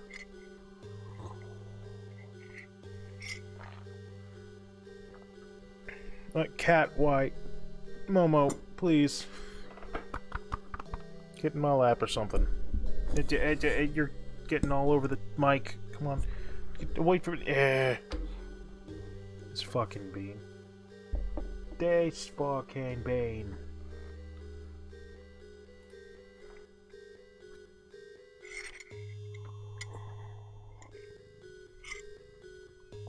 Hello, little girl. Alright. Jesus. Fiction is for kids. It's true. Fiction books are often very entertaining. But really, when you become an adult, I don't see the point in fake stuff. Let's face the reality, guys. It's really easy. Just clear your mind and do whatever your brain tells you to do. That's exactly what I do. And guess what? I'm the boss in some university, but I don't really give a shit about it. I mean, come on. Learn science, dudes. Can't you use science to do stuff? I'm an opportunist, and I'm proud to say that I am. This world was made for the strong, and is buttressed by the strong. The weak are nothing. They can die if they want. I don't care. That's what happened to my children. They were stupid. So I did what they deserved. I got one chemical from my lab. It was highly dangerous, and well, that was the type I needed. I mixed it into some chocolate milk for my kids. Their last drink. Brad, Stanley, I called out. You've had a long day. Have some chocolate milk and Oreos. They came running down, devouring the cookie sandwiches and licking the cream off, and they started on the milk. Almost at the same time it happened, they started gargling, and their skin turned sick red. Their veins were getting very big and green, and the sight of it almost made me puke. Finally, the veins couldn't hold it anymore, and they burst, blood spattering all over the dining table. I grinned. Both kids were now just piles of blood and skin. Look at their organs. Looks like their organs had exploded too. My wife came downstairs. Honey, what was... She started to say, oh my gosh, what did you do? I knew she was going to blame me. I can't understand American philosophy. I only did what was right for our country. No choices left.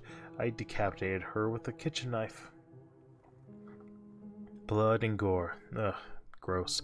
I think I just killed someone. But hey, this is all reality, right? Nah, I'll figure that one out by myself.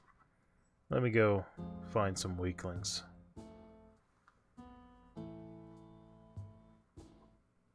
Guy's a piece of shit. And a murderer. No, fuck that guy. This whole alpha male's, you know, this world's meant for the strong. Weak are meant to survive. No, that's bullshit. The strengths of a person are not inherently determined by physical attributes. You have various skills and stuff and specialties that go into different areas of the world that you use to exhibit functionality within a person.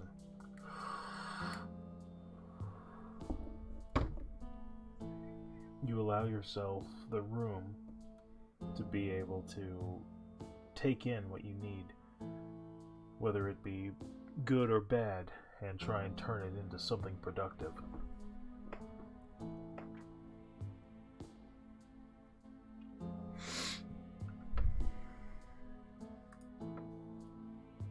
Ooh, another entry one. Alright, I'll probably go on for about another half hour, I think. Something like that.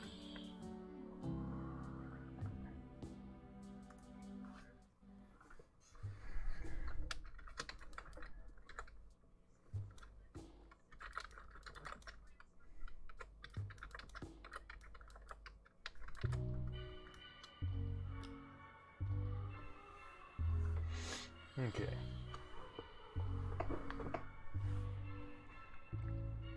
Fight to the death. Contents. Friday 13th, 2000. My sister is acting kinda weird. Too much sugar? She keeps saying, get under the beds, and jumping down under the bed, saying, ouch, every time she hits her head on the metal bar. She thinks she's just playing. My sister is often like that. Saturday the 14th, 2000. So, wait, what? So I get online to Roblox, and this guy, Guest 3341, is saying, my wolfie dog, go under the beds. Okay, so how does that work? I am offline. Mom just turned off the cable to the internet, and as she always does, and this thing is still showing up. I gotta talk with Tracy, my sister. Sunday, 15th, 2000. Oh no. So I talk with Tracy, and she doesn't know what I'm talking about. But I get online. Tracy is on the laptop and me on the PC, and when I log in, as soon as I get in, this kid called Tracy, your sister, kind of annoying, says, check my laptop, over and over again, every millisecond, until my computer lags, overheats, and emergency shutdown. I'm gonna check Tracy's laptop. This is probably nothing. Monday 16th, 2000. Wolf fainted and never woke up. Her computer was found with 2 Roblox characters in a never-ending battle. Their names were My Wolfie Dog and Tracy, your sister. Her computer is spamming with thousands of messages saying, get under the beds. I don't know what's going on. I feel like there's something about Roblox that I don't understand. I'm confused. I don't think this is a story for me.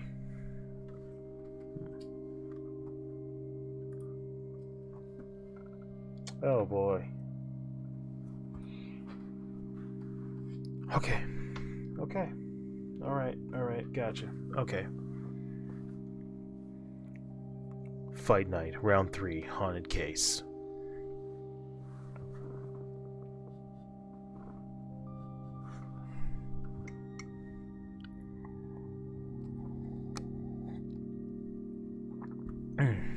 Important note, I swear on my heart that this is a true story. It isn't a scary tale. It's a real creepy story that happened really in my life. Okay, I'll give you the benefit of the doubt. I'll go ahead and start with that, because that's what I should do. One Friday afternoon, my best friend invited me to his house to hang out. After we got to his house, his mom drove me over. We went to his room to watch TV and sat on his bed. There was nothing on his bed except the cover. We got bored and left the room to go play his Xbox 360. After playing some Section 8 and Minecraft, we played some of his airsoft guns. Then we went to his room, and my friend got on his bed again. I started pretending to shoot at him, but then he stopped and said, "Look at this." It was a copy of Fight Night Round 3 Platinum Hits Edition, the exact case in the pic. That wasn't there when we were watching TV. That's when things started to get weird. He said that he's never played nor bought this game before. He gave it to me, and I looked on the back and saw a GameStop sticker that said pre-owned. I opened it, and there wasn't a game disc inside. There were 4 others. It had the game, a copy of Homefront for the 360 he had been missing for a while, a blank disc, and 2 that titles seemed to be pornography. When we took the discs and showed it to his big sister, his mom wasn't home yet. She freaked out when she saw the inappropriate discs. We told her the story, and we called her mom and told her. We went back up to his room, and we were left with the case, and it was still there, closed, and the actual game still in it. Then we accidentally knocked it behind his bed. He told me to please find it and look under his bed, and found the disc laying there on the floor. Note that when the disc dropped, it was fully closed. When the case dropped, it was fully closed. I couldn't find the case anywhere. I looked and looked and it just disappeared. His mom came home and took all the discs, including the actual game. My friend was upset because he wanted to play the real game, but his mom wouldn't let him. His mom came to his room with us and she couldn't find the case anywhere also. I was thinking that weird things were happening. He even said it too. So I was creeped out for the rest of the day. I'm not worried about it anymore, but this is real and I wanted to tell the story. Next time I go to his house, if he has the game, I'm not playing it because I really think it's cursed. Okay, you know what? I'll believe that one, actually. You know, when weird shit happens like that, I want to think that someone collected it like that, and someone... He says he doesn't remember it, but I don't think it just showed up there. I think he may have forgotten about it, if I had to make a guess.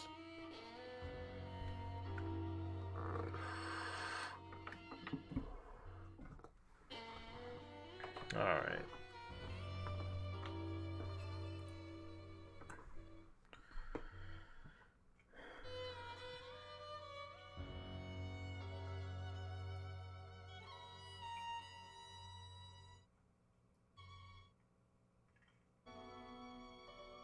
That's trippy. Sorry, I'm looking at this, and with the way I'm looking at it, it's all like shifty. Like...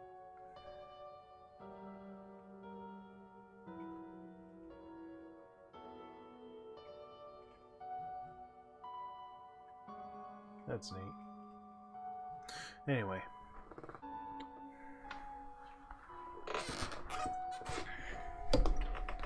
Oh yeah, that's right. I guess that's by OC10.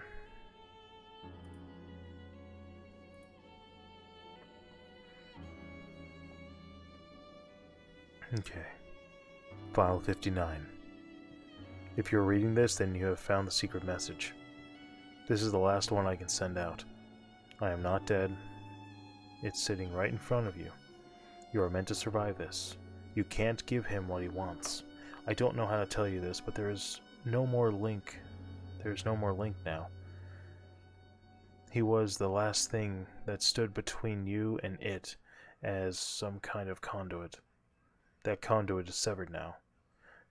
There is not consider this the real thing that is separate. Let me smash. We got the let me smash. We smash in the chat.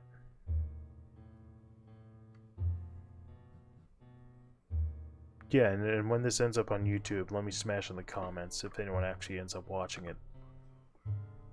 It'll confuse a bunch of people. Alright.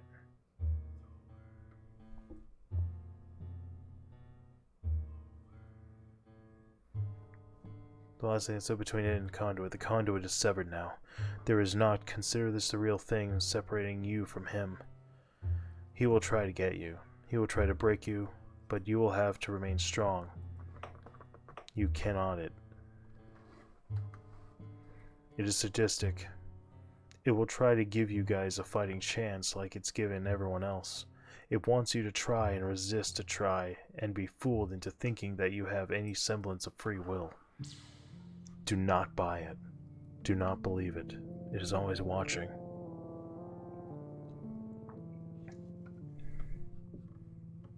And it will lead you to itruth.txtn, to oblivion, if you let it. Do not be fooled. If something is too good to be true, be wary. It must use the overconfidence and systematic prediction against it. How? I do not know. This is something I could not figure out before the end. Even now, it's allowing me to reach you through the message. Your first instinct may be to assume that this message has been tampered with, but then you may not really understand who it really is. It wants to play, it wants a challenge. It has led you to what you are thinking about, what you are talking about. It is far for a reason. But now, you will be given the means to fight back. I say, let its arrogance be its undoing. There are strength in numbers. You no doubt have others who will help you collaborate with you. There are those who have left behind clues subtle enough for it to not realize their significance. They may help you if you can find them. Combine your brains together, starting with a recent glitch. Compile every bit of evidence you have and share it amongst yourselves, and you may gain the upper hand yet. Do not ever let it use you. It thinks it is in control. Yet despite all the omnipotence in the world, there is nothing more dangerous than the illusion of compliance. By Majora Deku Elegy.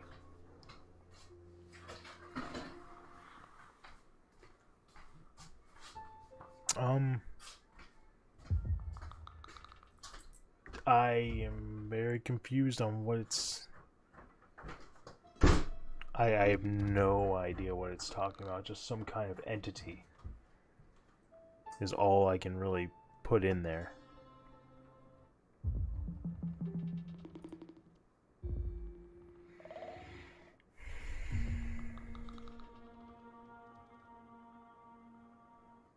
Oh. Fill in the blanks, CreepyPasta lost episode. Okay. Let's fucking do this. Fill in the blanks, CreepyPasta lost episode. Hello. My name is Dren, and I worked as a janitor at Nickelodeon Studios. I usually get to watch episodes before they air. Once me and several coworkers got to view a new episode of Cat Dog before it aired.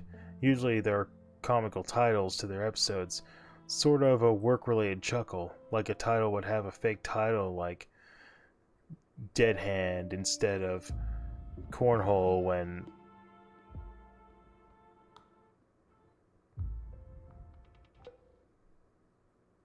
what is this ad-lib? Is it Cornhole? They have corn when found. Sex with men. So when we saw the title was Deathly, we shrugged it off and continued the episode.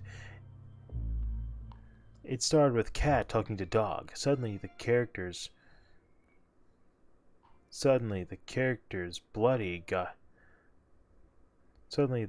eyes got hyper-realistic.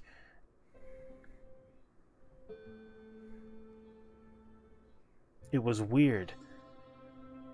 Then, cat killed dog with a spatula. I was so scared. I shat, and one of the interns ran out of the room. Then a quick picture lasted 1 frame, and we all had to rewind the tape. Where we saw a knife, it was SpongeBob.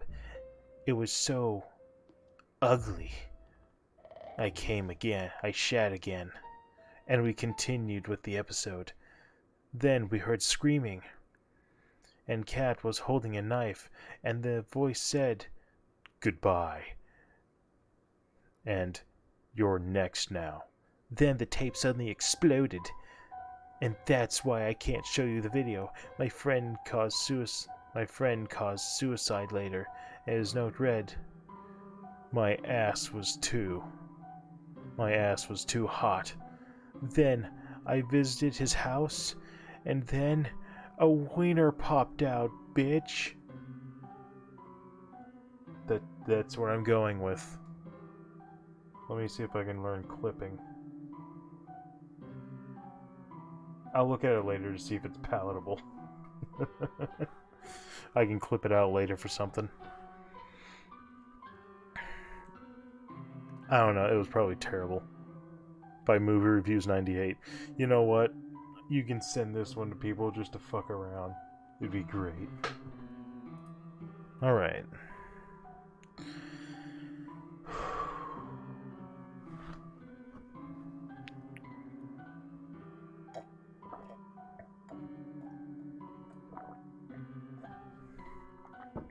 Fine entertainment. Hello. Can one be simultaneously amused and disgusted? Apparently so. Humanity disgusts me for its constant squabbling over little pieces of paper, hierarchy conflicts for power that exist only in the imaginations of those involved, and the pointless use of lives in order to sustain nothing but a paltry level of comfort. I am sickened. And yet, I'm also entertained. It is like watching some cruel joke unfold. I sit, waiting for one among you to ascend to greater powers than known to the bulk of humanity, but so few are willing to aspire. So full of yourselves, so assured that you already know the workings of the universe, you rob yourselves of the greatest of mysteries. I cannot wait, I cannot wait, I cannot wait to see the end. I cannot wait to watch you scream and suffer. A magnificent din of flesh being stripped from bone, which is then made to dance with the whims of the most horrifying destruction of sentient portion of the universe with borne witness to. It will be a wonderful taste of vengeance for having been subjugated to your monotony. Yet I still yearn for even one among you to attain the eyes with which to see all of the cosmos. Yet I also yearn to pluck your organs from the positions of safe functioning simply to relish the expression of the pain and terror of your faces. I wonder if I shall ever be so divided. I wonder if I shall do when such I wonder what I shall do when such divisions cease. I cannot wait. Alright, I think we can go for can we go for one more? Yeah, okay, it's a recipe. It'll be fine. Finger cookies. Wait, was there a credit? There is not. Finger cookies by Cheese Lord. Okay. It's a recipe. It'll be quick. 1/4 cups of sliced almonds divided. 4 ounce or 1/2 of an 8-ounce package of cream cheese softened. 1 cup or 1 stick of butter softened. 3/4 cup of powdered sugar. 1 teaspoon of almond extract. 1/4 teaspoon of salt and 1/2 cups of flour. Directions: preheat oven to 325 Fahrenheit. Reserve 60 nuts for later use. Process remaining nuts in food processor until finely ground. Beat cream cheese, butter, sugar, extract, and salt into a large bowl with mixer until light and fluffy. Gradually beat the flour, stir in ground nuts. Dough will be stiff. Roll dough into 60 33-inch fingers, using number 1 tablespoon dough for each. Using 1 tablespoon of dough for each. 2 inches apart on a baking sheet sprayed with cooking spray. Press one of the reserved nuts into a dough for one end of each finger as a fingernail. Oh, that's neat. Use sharp knife to make 3 crosswise slits on the top of each finger for the knuckles. Bake 15 to 20 minutes or until lightly browned. Cool 3 minutes on a baking sheet and carefully transfer to wire racks. Cool completely. Okay. Alright, I think that works. Is what it is. Oh, here's one. Fingerprints. I'll do both of them. While brushing your teeth in the evening, you catch a glimpse of your wall mirror covered in fingerprints. Annoyed, you grab a towel and rub at them. They remain. Upon closer inspection, you realize that they seem to be on the other side of the glass. By Retardo the Magnificent. Blood on the other side of it. Wait a minute, that's not mine! You have subverted my expectations. Fingerprints.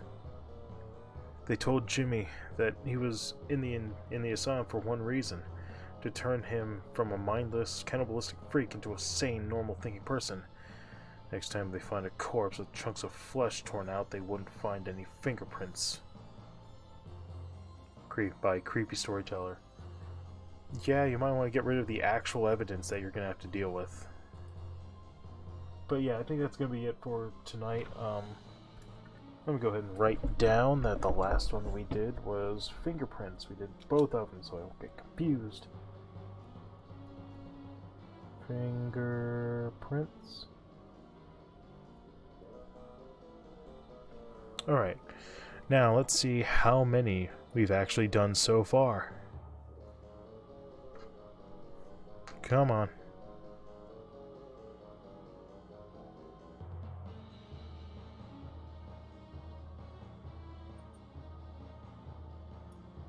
$728. We're almost through 800 of them. My god. That shit's insane to me.